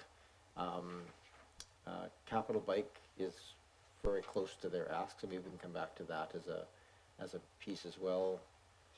We just keep scrolling down through here just so we can kind of go through them quickly. Food Neighborhood Initiatives Roundtable, sort of close to their ask. The Community Association, close to their ask. Community Social Planning Council of Greater Victoria, well below their ask. So that's, we can come back to that one as well. Agricultural Society, very close to their ask. Friends of Uplands Park, their ask. Friends of Bowker Creek is at their ask. Phew, there's a few here at least that we're very close to. Maritime Museum, close, in alignment with what we've given in past years. Martlet, less than half of what they had asked for, so there probably needs some discussion. BIA, close to what they're asking. Heritage Foundation, close to what they're asking. Lawn Bowling Club, well below, but probably understandable given that they're asking for the entire amount and that sort of reflects a portion thereof. Tea Party, slightly below what their ask was, so we'll have to come back to that one. Ocean Ambassadors Canada, slightly below. Peninsula Streams, slightly below. United Ways to the Vancouver Island, well below, so something to come back and consider. Vancouver Island South Film and Media Commission, very close to their ask, so we can come back to that discussion. Victoria Sexual Assault Center is kind of in line with what we've done in past years, but below what their ask was.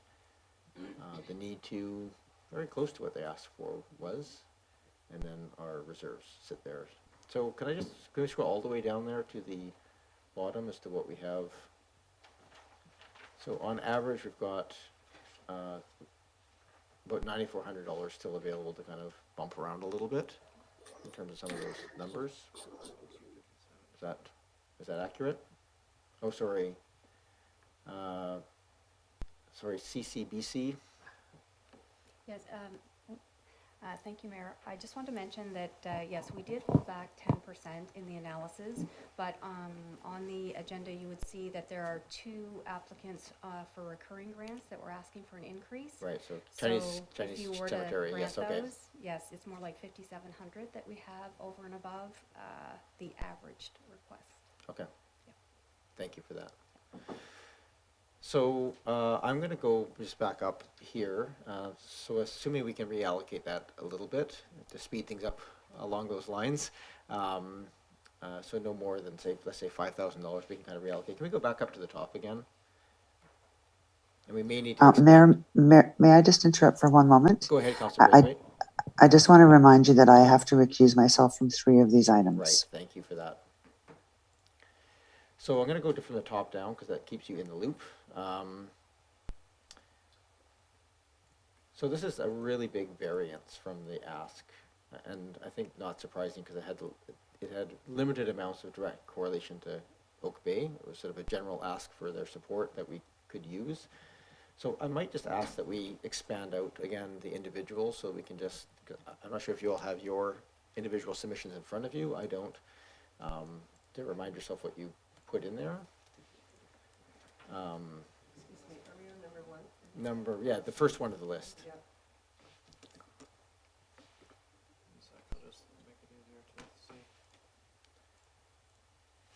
So we had, going across there.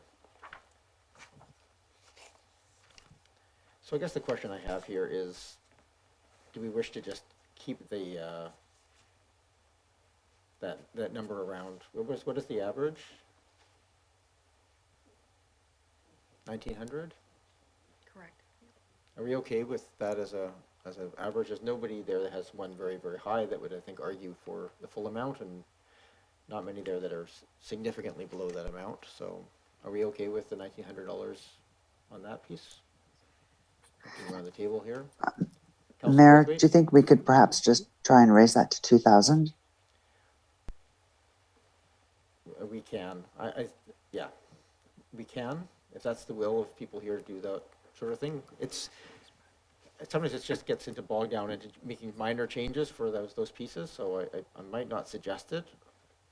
I think doing it as an average is a reasonable way of doing it, so maybe I'll just leave it for now, and if people want to go back and say more broadly, let's just round these up to closer to $1,000, let's just do that, as opposed to, so I'm not seeing anybody who wants that raised up or dropped down significantly. Councillor Green? I would be prepared to raise it to 3,000.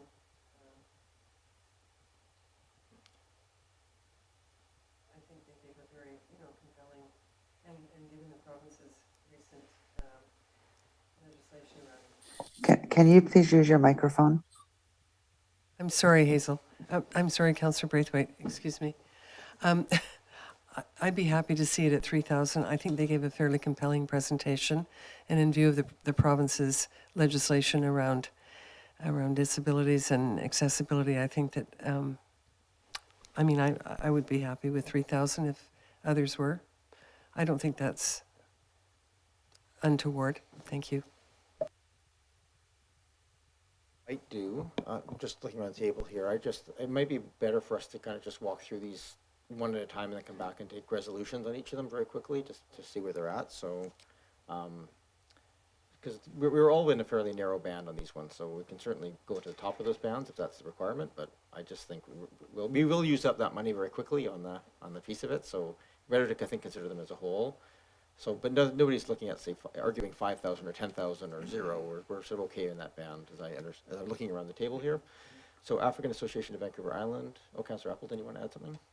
Just a general statement, Your Worship, and potentially also for the benefit of new councillors as well, and this may already be known, but we have held back a chunk of it. Like, we can't allocate the full amount of grant funding that's there, and staff built in a percentage into the calculations to help us do that. We can, of course, council has the ability to do that, but council has not done that in the past. So I would like to see council see their way to having in reserve $4,000, $5,000, $6,000 as we have in previous years to address upcoming needs in the community over the course of the year, because that has been consistently needed over past years. So I would not advocate for fully spending the total amount allocated in the budget.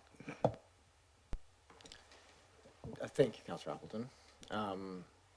I think right now we're sitting at about $5,000, a little over $5,000 that we could reallocate into this and still keep that 10% background. So just so we understand where we're at. African Association of Vancouver Island, again, we have a couple of zeros there and a couple of pieces. So go ahead, Councillor Smart.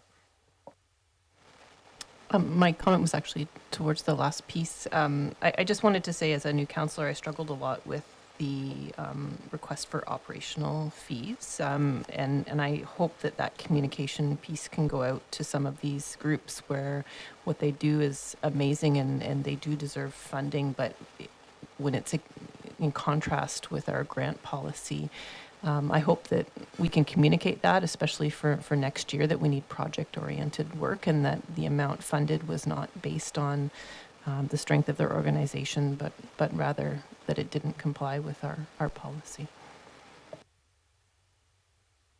I think we're getting you a replacement microphone here. That was very noisy. So could we, so scrolling down to African, so there was a couple of zeros here. Is those, just for my information, were those because of the sort of ask on this one was fairly operational in nature? Councillor Braithwaite? Yes. Okay. Councillor Watson, you had your hand, and then Councillor Smart. With respect to number 1, for me, it was because it was an operating request. For 2, it was that, but it was also the link to Oak Bay was not very clear at all to me, and the overall number of participants was very small. So I didn't think it fell in range at all. Usually, if there's a few that just to feel like it's not appropriate, sometimes it's less hard to just give nothing than to give a small amount. So I'll leave that out there as an, again, not to take motions at this point, but just to kind of think about process. Go ahead, Councillor Smart, and then Patterson. Yeah, I just wanted to comment on this one. I guess I was just so excited about this particular application because it was project-based, not operational, based in my view, and also it directly related to our council priorities of inclusion, and it was about youth and racism. So yeah, that was my view. The only reason I funded it a little bit lower was really around the fact that they hadn't had matching funding yet from anywhere else.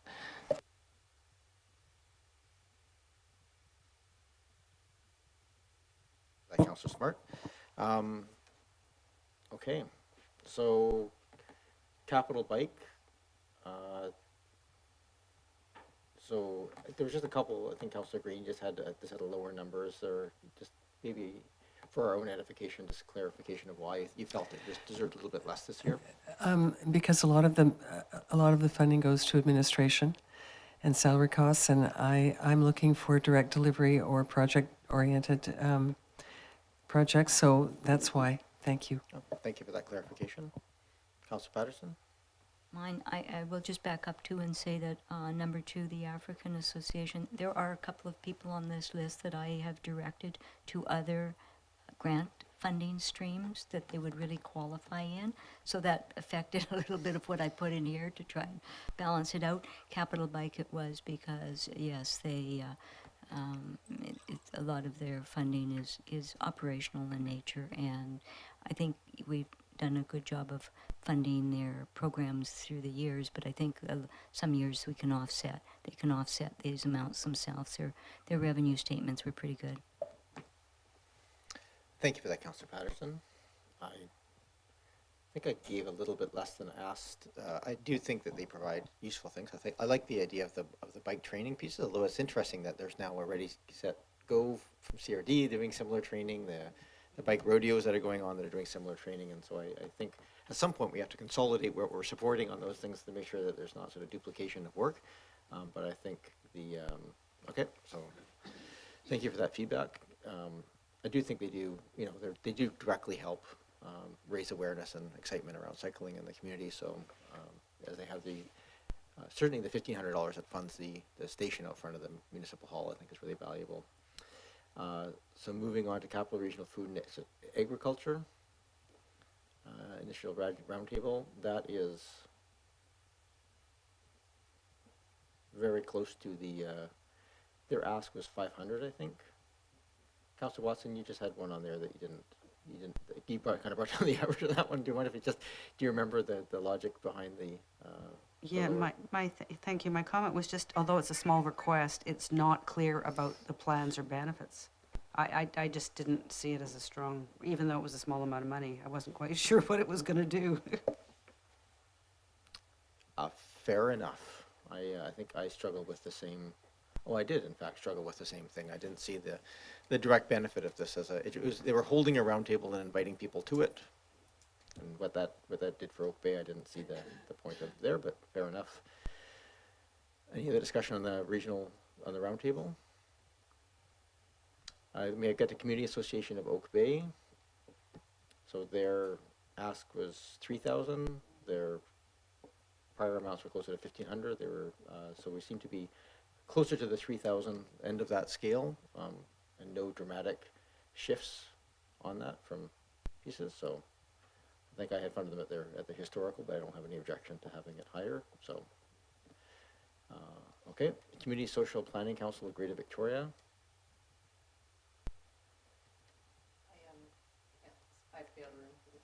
Oh, my apologies. Yeah, let's come back to it. The FED Urban Agriculture Society, their ask was 1,500. Most people were very close. We're at 1,400. I think we may want to come back and just do that change, but I don't think, given the nature of their ask, I don't think there was anything dramatically different between the 1,400 or 1,500. I think they were funding as a dollar amount per item that they would deliver for food boxes. Friends of Uplands Park, it's very simple. Friends of Bowker Creek, within $100 of their ask.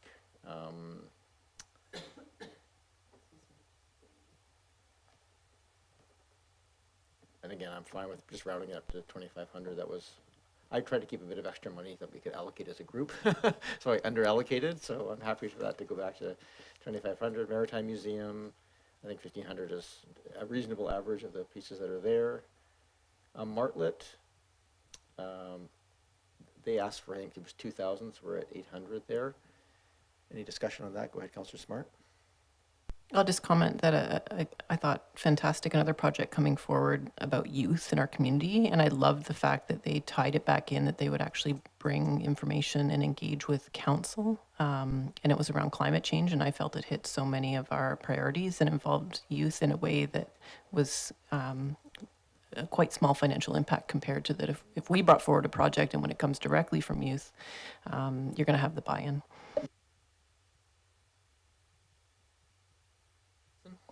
And likewise, I gave this full funding. I thought it was a very creative proposal with 100% focus on Oak Bay, a one-time project and driven by youth and supporting youth and squarely on climate change. So I just thought it was a very, very, very good, totally fit with, I felt, our program. That's interesting. I had the opposite read of the whole piece where I saw it as an internal publication to UVic. I appreciated they wanted to make a special thing of their internal publication, but there was no intention of publishing it or sharing it broader than the university itself, so I felt it didn't actually think. So that's how I read it from the number of things being produced. So that's interesting. Okay, good discussion. BIA, we're very close to that. Asking 4,000 at 3,600. We can probably come back to that and decide if you want to shift that or not. Nobody was dramatically different on that one, I don't think. Councillor Patterson, you had the lowest one there. Any concerns about the use of those funds? Just struggling with the total amount. You had 3,000 and the ask was 4,000, so not seeing any. We'll move on to the Heritage Foundation. So we had a couple of just lower ones there. Is there anything, Councillor Green or Smart, you wanted to just touch on those? The Heritage Foundation, their ask was 85. Yeah, go ahead, Councillor Smart. Yeah, I just felt I needed further information because the application itself was for a smaller amount of money. And so I just didn't feel like I had all the pieces to totally understand what we were funding. And yeah, and so it's not that I'm not willing to fill the fund amount. I found it difficult given the information provided. Thank you, Councillor Green. Yeah, well, you know, I think at the time the pressure, we had so many applications this time, and I was desperately trying to balance all of them. And the Heritage Foundation is a wonderful organization and they do a lot, but I was also mindful of those organizations that provide social benefit programs and services. So I was trying to parse the funds, I suppose, a little bit, and that was why. Thank you. Good, thank you very much. Okay. Tea Party. Oh, I have to skip that one. Sorry, Councillor Braithwaite, can you just remind me, Oak Bay Tea Party, there was two other ones, right? I have to go to lawn bowling first, but there was United Way and film. Okay, we'll just skip over and those the Film ones. Commission. Okay, thank you. So lawn bowling club, I expected this one to have the widest possible range, so. I mean, I think we all probably struggle with this one a little bit. Councillor Appleton, you had the only one with 0, so I'll go to you first.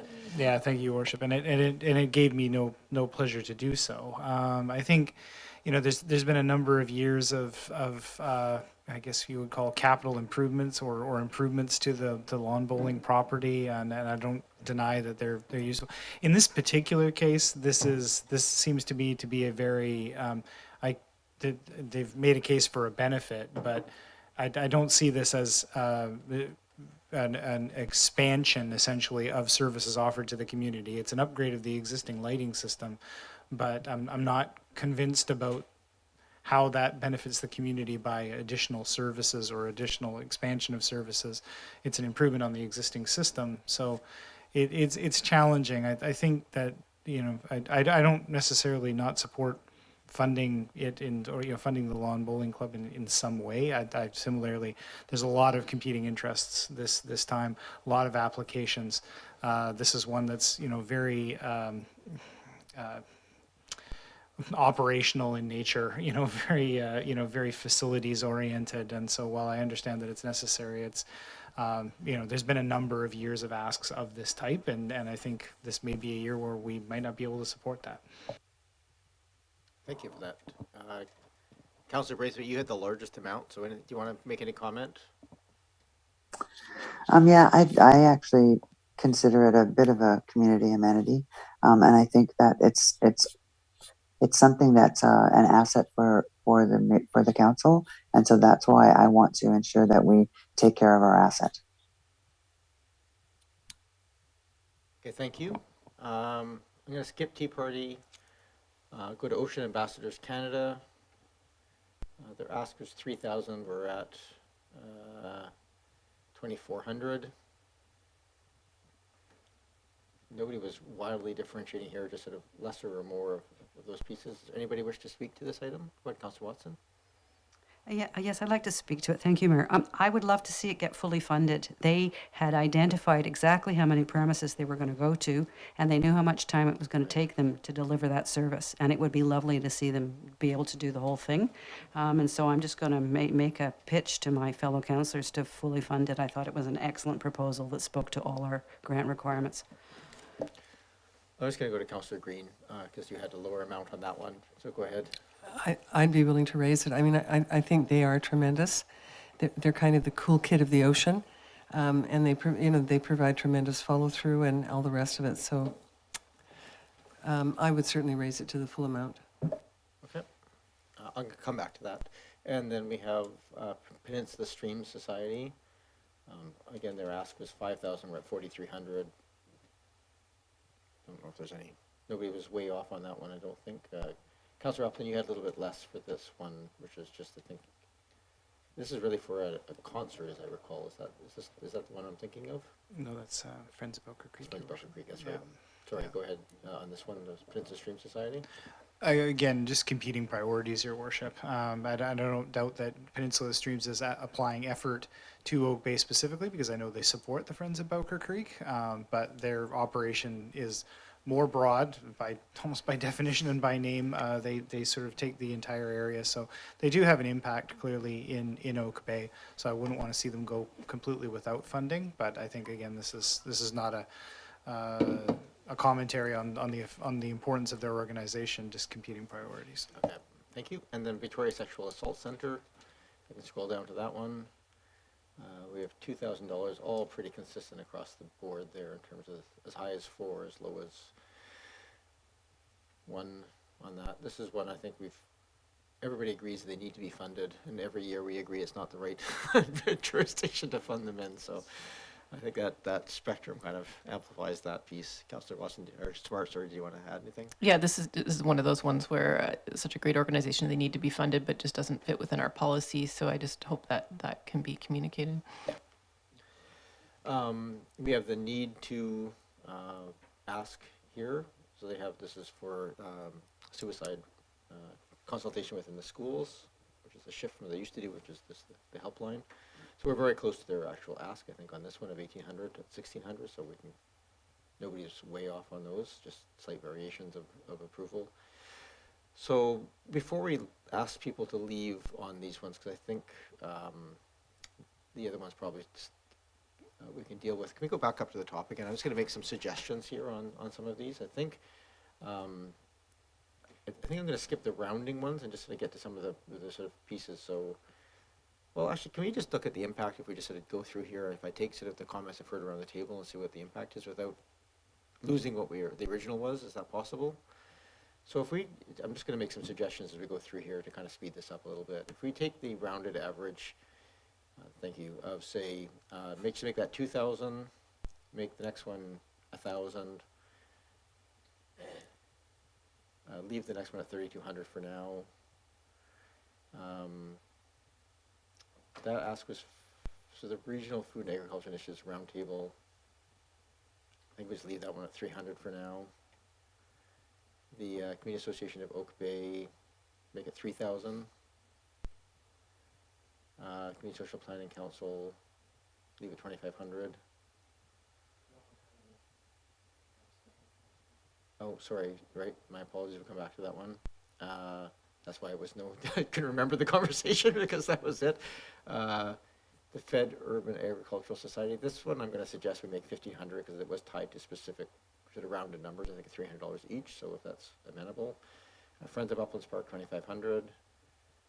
Friends of Bowker Creek, 2,500. Let's just bring it back to their ask. Oh, and Maritime Museum, 1,500. Martlet, I'm just going to suggest we split the difference and call it 1,000. Oak Bay BIA, I think, should be made 400 for the $400 difference. It's the full funding of their music in the piece.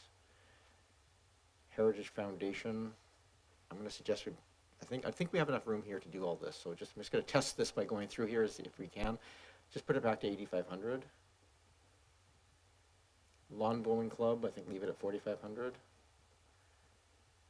Tea Party we're skipping. Ocean Ambassadors Canada, their ask us to put it at 3,000. It was very much for a specific project at a specific price. Peninsula Streams, leave it at 4,300. That United Way, Vancouver Island, sexual assault, 2,000 is fine for the Victoria Sexual Assault Center. Need to leave it at 1,600. And where are we at on those? That's because we're missing a few big ones.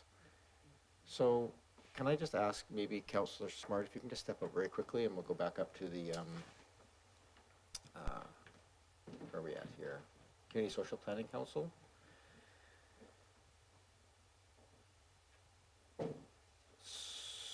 So, the awkwardness of recusals. So we have, so that is down lower.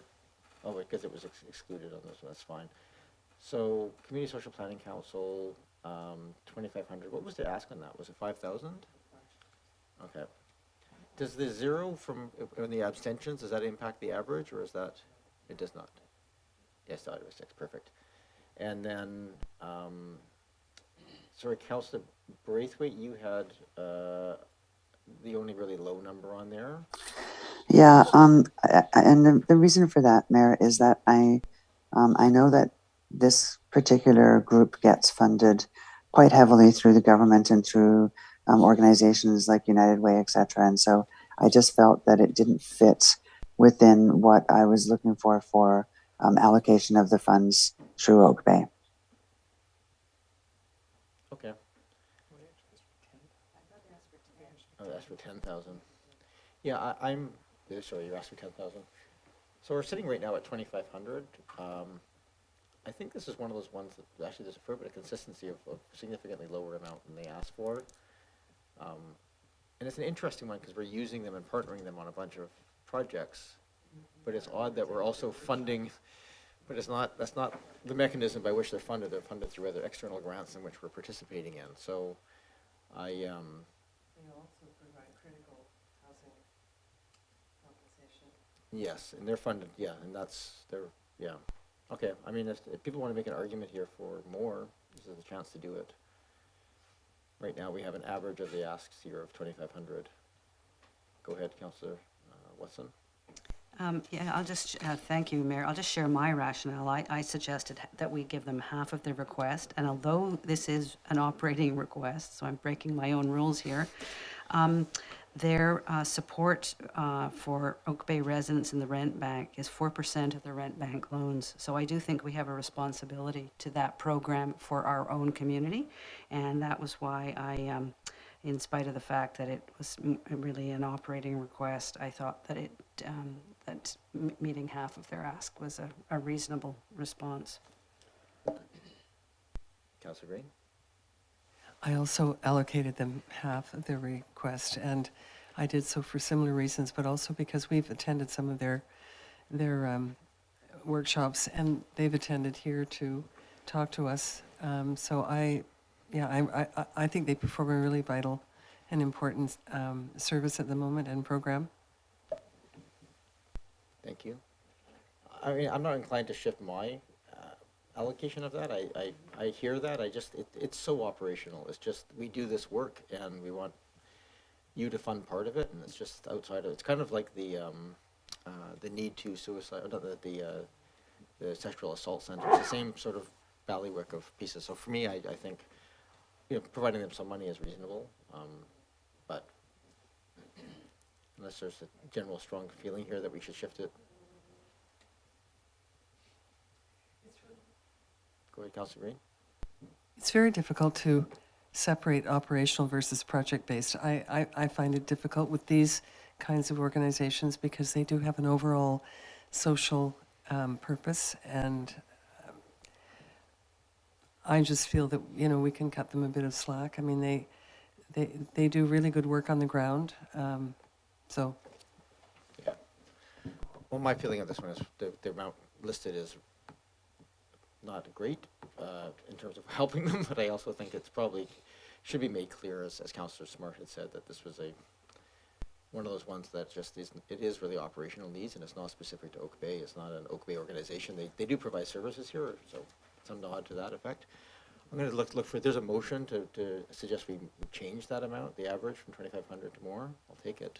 If not, I think we'll leave the amount here as the average. Okay, so can we put 2,500 in that spot? Can someone call Councillor Smart back in? And Councillor Braithwaite, can I get you just to, I'll text you as soon as we're done the three things that you're have a piece with.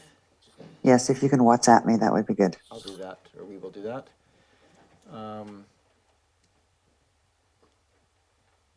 So Tea Party, so just a couple that were just slightly under the ask of 7,000. One was Councillor Green, one was Councillor Patterson. Is there anything specific on this to? It was really just, there's so many competing interests this year, and it has been funded, but it was, just playing with the numbers and trying to put the money where I thought it would be utilized best.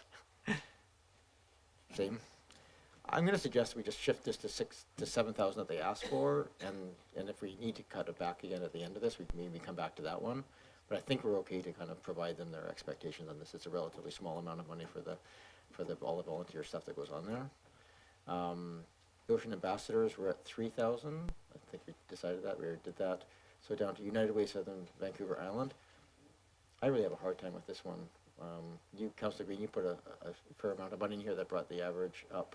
As a Councillor Smart, great organization. We've never funded them, and they are very regional in nature. So can I just maybe ask Councillor Smart your logic of this? I really struggled with this one. The part that in the end really made me want to fund them was the Oak Bay specific ask, to be honest, and just that direct, impact that I could see to our community and the social need. But I really struggled with this, and if council wanted to write a letter saying that due to operational, we wouldn't support them, not the right kind of funding, as I say, I struggled with this one. Anywhere we have a bunch of zeros and a bunch of near the ask is obviously a difficult one from a piece. I think that letter, right now we were in there at 4,700 as an average of those. I think So the question is really, do we keep it at 4,700 and with a note saying this is not really in alignment with what we do, or do we give a slightly smaller amount or slightly larger amount? I have, yeah, there's interesting zeros or or $5,000 or $6,000. It's very interesting, the sharing of that. Feelings? Leave it as trust the system. Go with 4,700 and suggest that this isn't the best place for their funding models. Councillor Appleton. Thank you, Your Worship. And yeah, similarly, I had problems with this, and it doesn't bring me any joy to say zero. But I was a little confused by the ask. I just didn't anticipate that an organization like the United Way, on a scope and scale of the United Way, would come to a municipality requesting essentially a significant percentage, and that everything's in the public sphere. They can see how much we dole out in community grants, and essentially they're asking for the better part of a quarter of our community grant. And not that I don't think that they're an exceptional organization, of course they are, but I just thought that it was a bit of a strange request to come to a comparatively small community with a comparatively small amount of grant money. I would see their grants and their support to the community as being additive to our community grant program, not drawing from our community grant program. And maybe that's a misunderstanding on my part, but I just feel like, and as harsh as it sounds, I feel like giving them a grant, even of smallish amount, even supported by a letter that says, is this really the best place to be coming and asking for this, sets a bit of a precedent. And so then we're going to be needing to, if council is of the mind to consider that request again in subsequent years, I suspect it's probably coming. But I just thought it was an unusual request, and it's not to be derogatory towards what the United Way does. They're clearly a super significant organization, but it's a pretty significant ask for a small community with a small amount of money assigned for this. So it's just my view. Thank you, Your Worship. Councillor Patterson and Councillor Watson. Yeah, thanks. And I certainly appreciate Councillor Appleton's comments on this. It is unusual because I took it as an indicator in reading through some of their annual reports. I took it as an indicator that with COVID in particular, some of their funding stream was diminished because they were not getting the funding streams from the business community that they had in prior years. And I'm hopeful, I recognize they were doing good work in this community and quite a bit of it, as it turns out that we didn't know about. I am hoping, though, that in future years they will pick up their funding once again from the business community and not do reach outs to the community. That may be just wishful thinking on my part, though. Thanks, Councillor Patterson. Councillor Watson. Thank you, Mayor. Just a couple comments from me. It's very helpful to hear Councillor Appleton's comments on this, because I hadn't really filtered it in that way, and I think that I agree with what he's saying, and would actually be, if I'm allowed to do it at this point, reduce the amount that I'd suggested if that changes the outcome. I had made a more generous allocation because I liked the synergy between their proposal and the use of Oak Bay volunteers from OVSS, and I thought that that created additional sort of capacity and support in the community by that joint initiative. But I'm having second thoughts about how much I allocated based on what I've just heard from Councillor Appleton. Thank you, Councillor Watson. I mean, there's really just a couple putting that, funding it high. I think Councillor Appleton, you made a very compelling case on this one. They are a granting, very compelling argument. They are a granting application. It's very strange for us to be giving grants to a granting organization.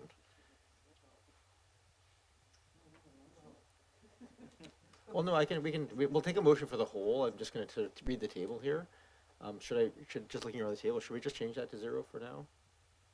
Yep, okay, including the people who put money in, so we'll just do that. Vancouver Island South Film and Media Commission, it's sitting at 8,000. again, a difficult one because it's, again, sort of operational, but sort of self-funded by our permits and fees. Go ahead, Councillor Smart, or, yeah. I had a question about this one because it has such a good sort of revenue case for Oak Bay, and I found it hard to. I would like to fully fund it from the basis of the revenue model, but it was just hard in comparing it to all these amazing social programs to fully fund it. But I'm just wondering, I don't entirely understand why there seems to be some groups that get repeat funding every year and other ones that come into this program, and I just wondered. With this particular one, it almost seemed like this wasn't the right place for it. So that was just a comment as a new councillor. Yeah. Oh, yes. Can I get a motion? So Councillor Braithwaite's not going to be able to come back and join us, so we can wrap this thing. But can I get a motion to extend till 10? We really have to wrap this up by 10. Moved and seconded. All those in favor? Any opposed? None opposed? Almost through this. So we have that one. I'm going to suggest we make, given we have a bit of extra money here, we give it 10,000, and maybe we just give this back to staff to see if there's a different model that we can tie it to the revenue generated from the film, or there's other mechanisms on this that might be looked at, as opposed to trying to resolve it tonight. Or recurring grant, or something that makes sense, because this is sort of seems silly. If we want to fund them $10,000 every year, then that should probably just be our policy. So I might just leave that for another piece of that. So why don't we just make that 10,000? 2,000 seems fine on the sexual assault center at this point. There wasn't big variances there. Oh, we already done that one. Are we? Is that it? So we're at 65, or I think 65 is.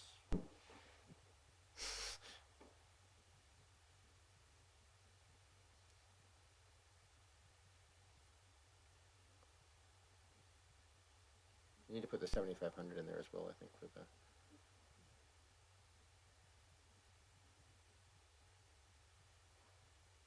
Oh, Councillor Smart, sorry, my apologies. I was watching with rapt attention. I just wondered, is it appropriate to make one last plea for the Martlet project? And the reason I bring it up is because I'm worried they won't be able to actually do the project for the amount we're funding there. Yeah. And I wondered if people would consider. We're not quite done yet. Oh, you're not done yet. I just wanted to just see where we end up with those changes, which all seem kind of nodding around the table good enough.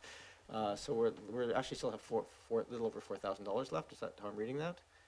So why don't we go back up? If there's an agreement here, if Martlet had a single project at 1,900, do you want to just fund that at the full amount?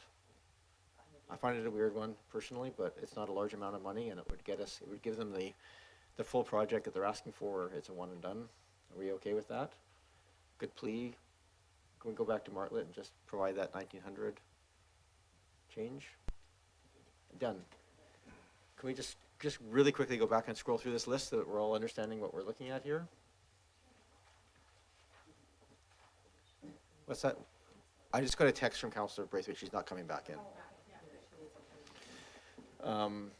So can you scroll right to the top, and we'll just go through this very, very quickly to make sure we're not missing anything.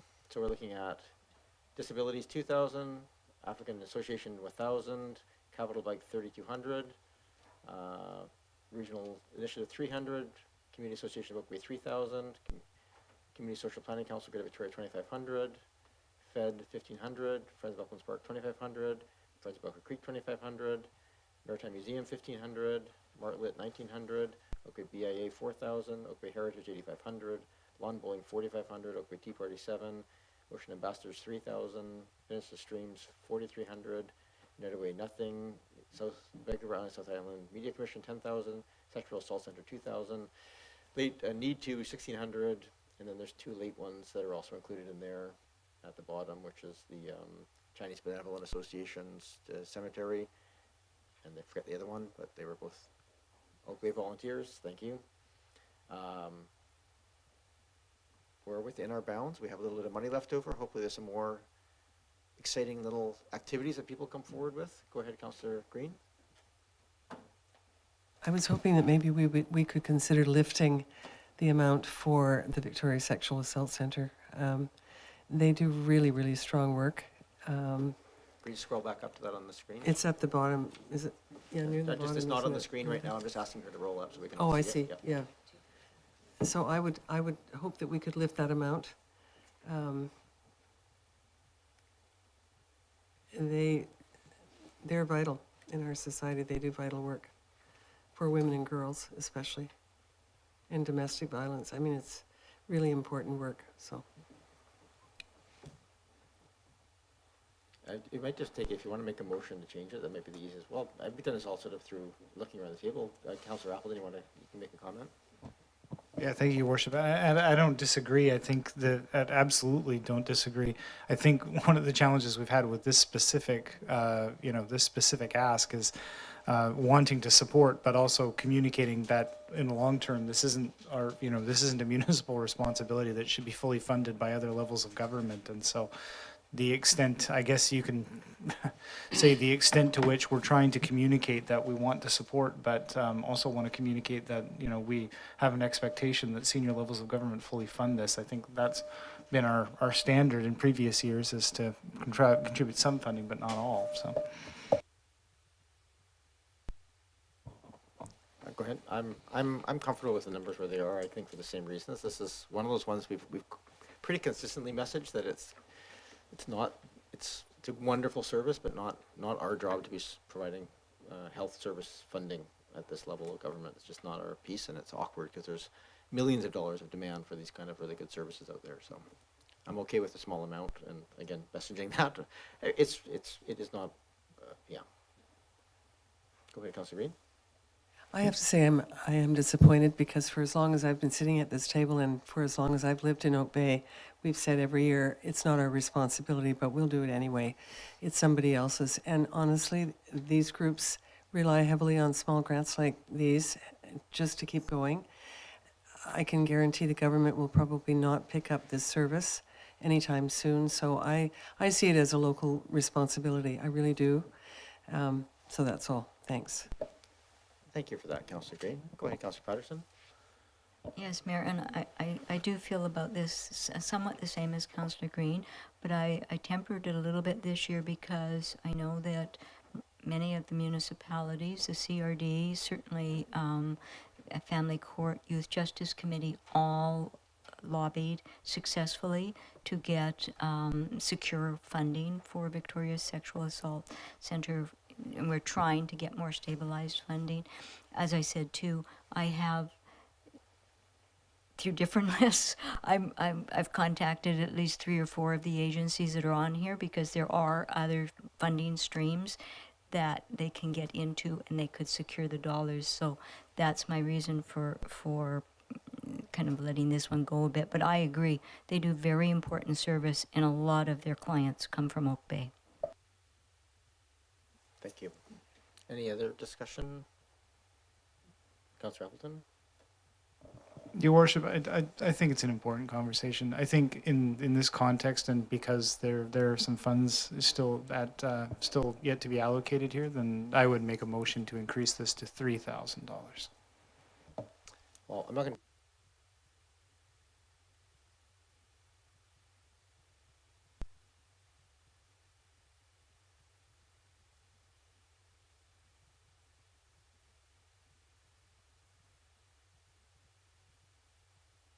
I would really like to see Capital Bikes ask more fully funded. It is an ask that's entirely towards Oak Bay schools. It's very specific.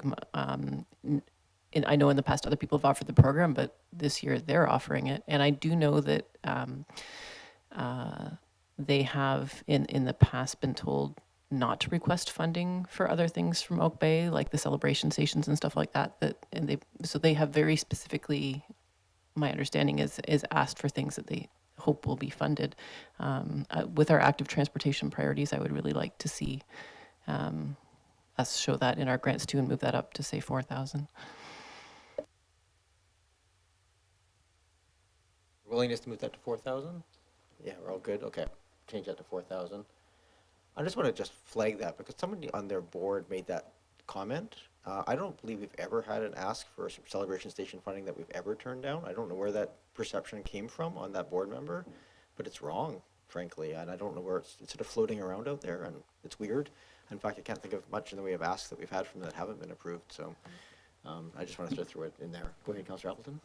Thank you, Your Worship, and I appreciate you bringing it up. I appreciate Councillor Smart bringing it up because, in fact, for what it's worth, not that anybody is, looking at these kinds of things, but I do note that on the list of municipalities that are supporting celebration stations, District of Oak Bay has been left off. District of Oak Bay has not been recognized as a supporter of that, and so I think it behooves the district to find a way to, I guess, communicate, potentially when the grants are issued in this particular case. I would love to see us clarify that is an acceptable ask, and if there's confusion around that, I would like to, and for the last Bike to Work week, I don't believe that Oak Bay had a celebration station, and I always enjoy when the celebration stations are here, so I would hate to see us miss out or have there be a misunderstanding that causes us to not be able to support that.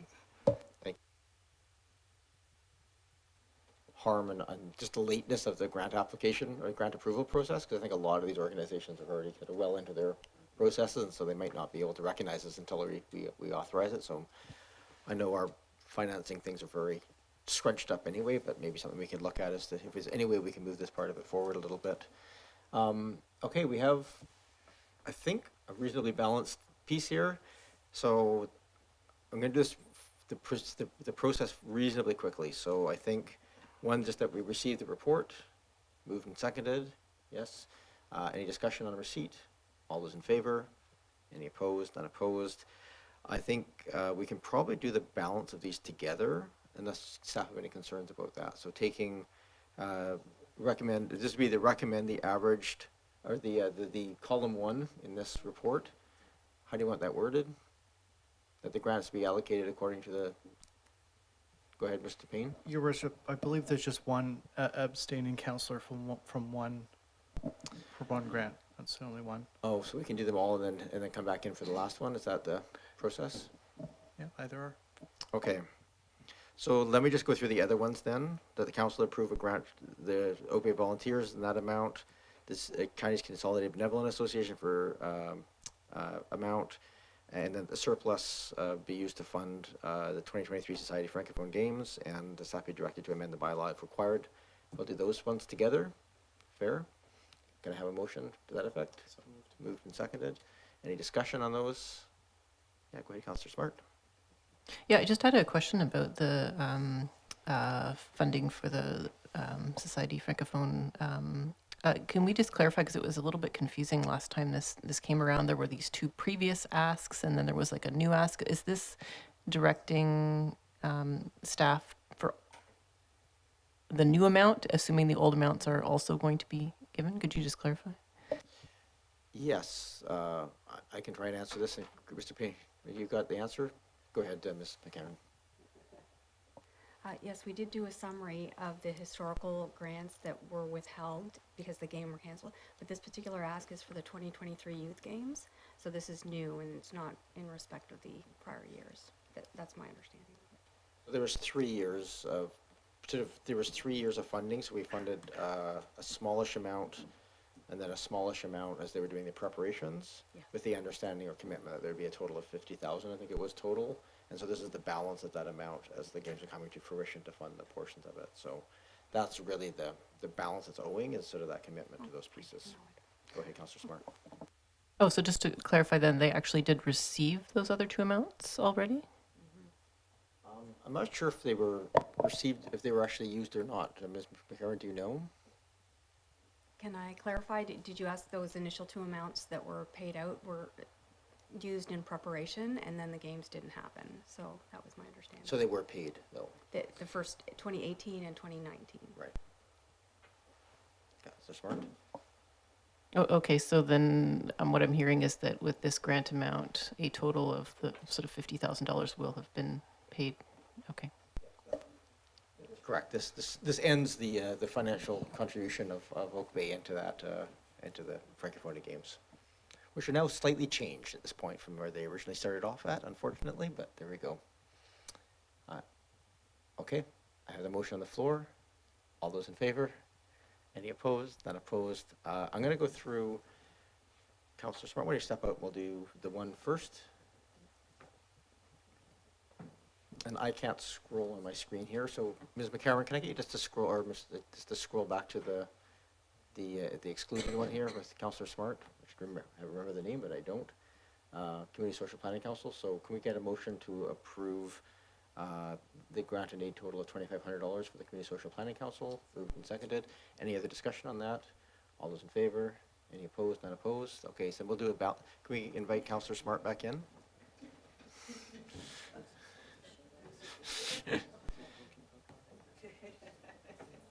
And then we're going to do everything other than the Community Social Planning Council in alignment with the spreadsheet. So can I get a mover for that? Moved. Is there a seconder? Seconded. Thank you. Is there any other discussion? All those in favor? Any opposed? Unopposed? Yay. So painful. All right. Also very quick, theoretically, bylaws. So we're moving on. We have, these are 4 bylaws for adoption. I don't think we need any explanations. We've had first, second, third reading. We've had debate. So I'm just going to ask, but I will have them read aloud. So if someone wants to volunteer to read aloud the motions, go ahead, Councillor Appleton. 9.1. Thank you, Worship. I will move that Council adopt Streets and Traffic Bylaw number 4100, Amendment Bylaw number 4836, 2023, to add new 40-kilometer-an-hour speed zones. Seconder. Moved and seconded. Thank you. We don't usually just debate on adoption, but I will take, if anybody sticks up their hand. Nope. All those in favor? Any opposed? None opposed. That carries. You move 9.2. Thank you, Worship. I would move that Council adopt Financial Plan Bylaw 2023 to 2027, number 4833. Seconder? Seconded. Thank you. Any other discussion? All those in favor? Any opposed? None opposed. Number 9.3, Boulevard Frontage Tax. Thank you, Worship. Would move that Council adopt Boulevard Frontage Tax Amendment Bylaw 2023, number 4835. And seconded. Seconded. Thank you. Any discussion? All those in favor? Any opposed? None opposed. And then tax rate bylaw. Move that tax rate bylaw 2023 number 4834 be adopted. And seconded. Thank you.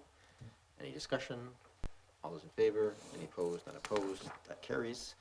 Thank you very much. Probably the most important work we do all year, done in 10 seconds, but there we go. That's the nature of this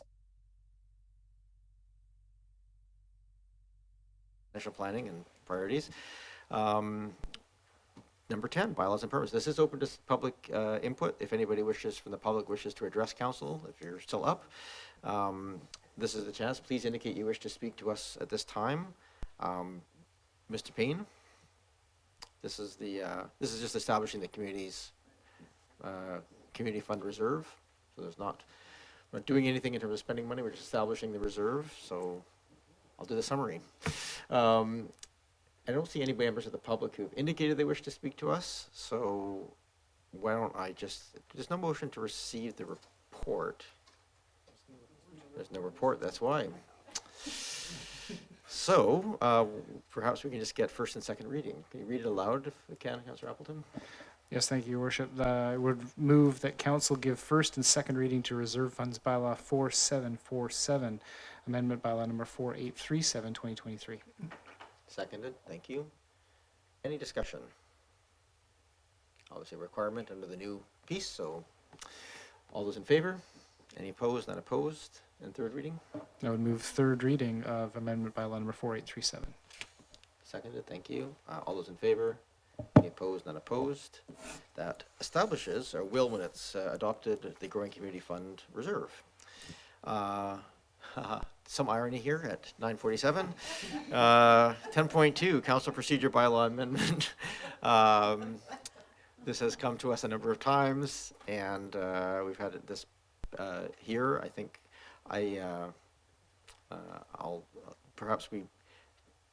it is public input, so I do want to give a chance for the public to speak to us. I might hand it back to staff and just do a very brief introduction of what's before us today. I'm not sure who that would be. Is it Ms. Bagnall? Welcome. Thank you. And I'm filling in for Director of Corporate Services, Chris Coates. He authored the staff report and briefed me on this. So thank you very much. This report is being presented as a result of a resolution passed by Council on April 11, 2023 to amend the Council Procedure Bylaw to change the start time for Council and Committee of the Whole meetings from 6:00 p.m. to 7:00 p.m. and for in-camera meetings to start at 5:15 p.m. or sorry, to change it from 5:15 p.m. to 6 o'clock p.m. Our proposed amending bylaw has been attached for council's consideration. If council chooses to proceed with 3 readings of the amending bylaw tonight, staff would then proceed with the legislatively required notice requirements into consecutive issues of a newspaper and provide adequate notice before council would consider adopting the bylaw at a future meeting. Please let me know if you have any questions. Thank you. Are there any questions of staff on this one? I just have a couple very quick. One, with the notification, does that change because we have to post the standard meetings? Does that get the reposting of the standard meeting times? Does that just get reissued essentially? Is that how that process happens at the conclusion of this, Ms. Bagnall? So I believe there's 2 processes required. So initially I was speaking to the legislative notice requirements for amending the procedure bylaw in general. And then if council chooses to adopt an amended procedure bylaw, then staff would also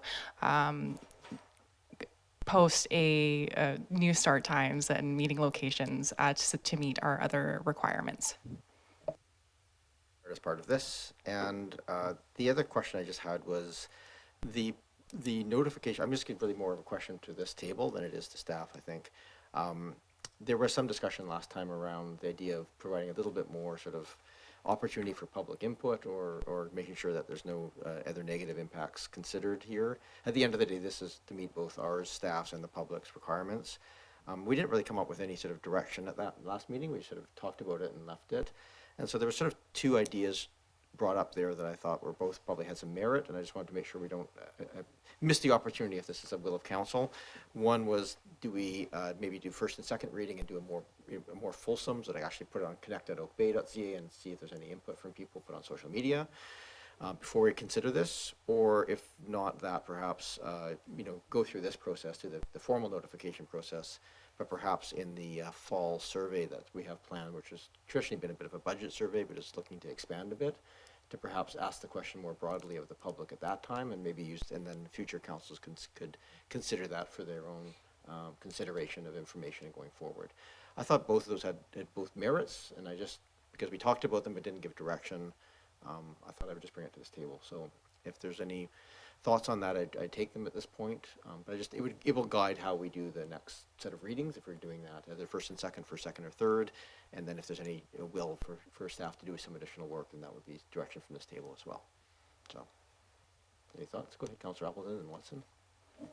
Thank you, Your Worship. Of the 2 options that you presented, I favor the second one. I think that it's important that we get on with making the change, which, as I've mentioned before, I see as a return to historical practice.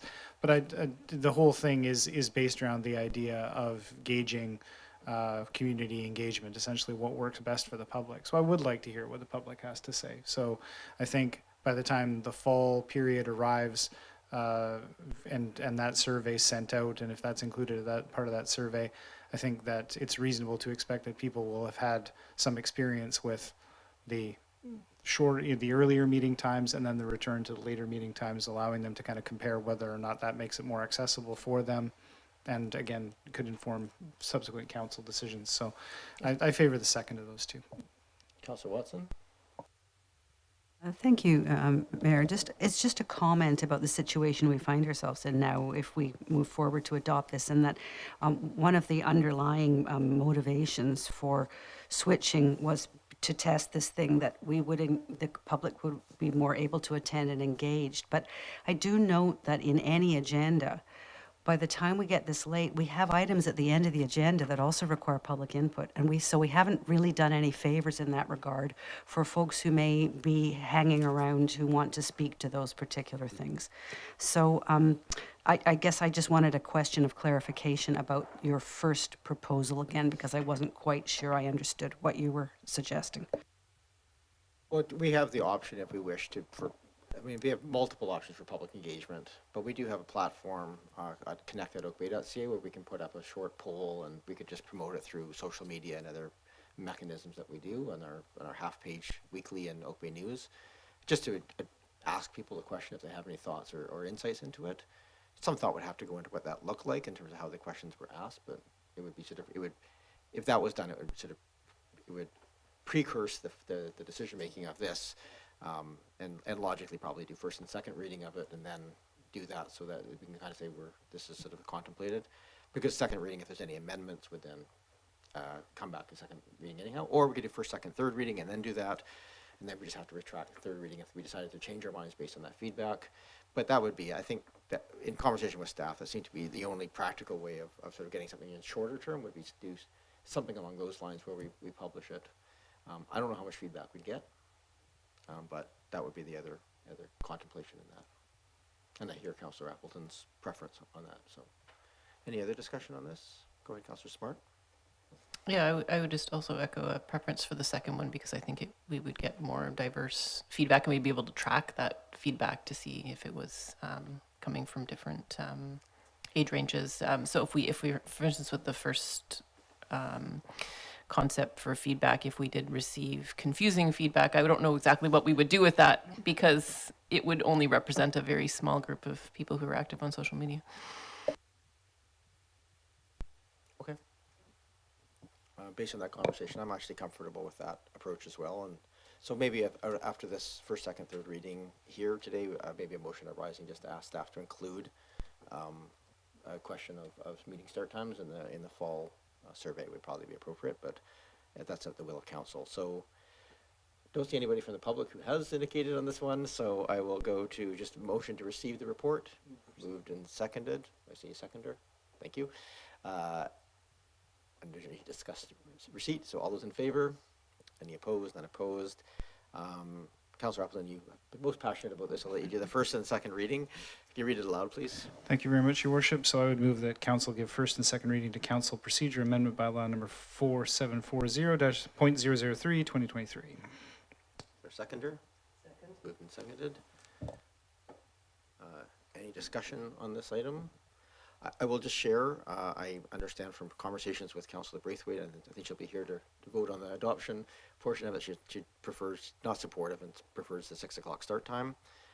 I will say for the record here, I agree. I think that the 6 o'clock start time is better, but for me, it's only if we can do the in-camera at a different time than 5:15. And that's, I mean, the sticker for me is that 5:15 time is very difficult to make work, and I think it's difficult for a lot of us to kind of get those pieces in there. So I'm hopeful that at some point we can reconsider this, and if people's personal lives or work lives allow to do that. But it's clear at this table that's not viable, and so I'm going to support the motion as it stands because I think that it's the sum of the parts, and in this case, the sum of the parts is the 5:15 is not the right start time in my mind, but the 6 o'clock probably is for the public if we can find another way of making that work in future. But so for now, I'm supporting this for it to go forward. Any other discussion on first and second reading? All those in favor? Oh, sorry, Councillor Patterson. Yes, Mayor, and the last time this came up, just because I just wanted to have time set, I voted against it. I will support this time because I do think we have to just anchor time and do it. But we also should not necessarily rule out if business, and we have a lot of quite complex issues that will be before us. But if it's warranted, we may have to go to 4 meetings a month instead of 3, because that is still an available option to us also. It is. All right. All right, I'm going to call the question. All those in favor? Any opposed? None opposed. And then third reading? Your Worship, I would move that Council give third reading to Council Procedure Amendment Bylaw number 4740.003, 2023. Seconded. Thank you. All those in favor? Any opposed? None opposed. And that staff be directed to provide public notice, etc. I'll just. We don't need that read in. We'll just take it as a thing. Moved and seconded. Seconded. Thanks. Any discussion on that portion? Seeing none, all those in favor? Any opposed? None opposed. And as a motion arising, is there willingness to direct staff to include meeting start times in the fall survey? I would so move, Your Worship. Is there a seconder? Moved and seconded. Any discussion on that? All those in favor? Any opposed? None opposed. That carries. Any new business? Oh, No, we're at adjournment, don't worry. And a motion to adjourn, please. Moved and seconded. Thank you. All those in favor? Any opposed? None opposed. It was going to adjourn anyway in 1.5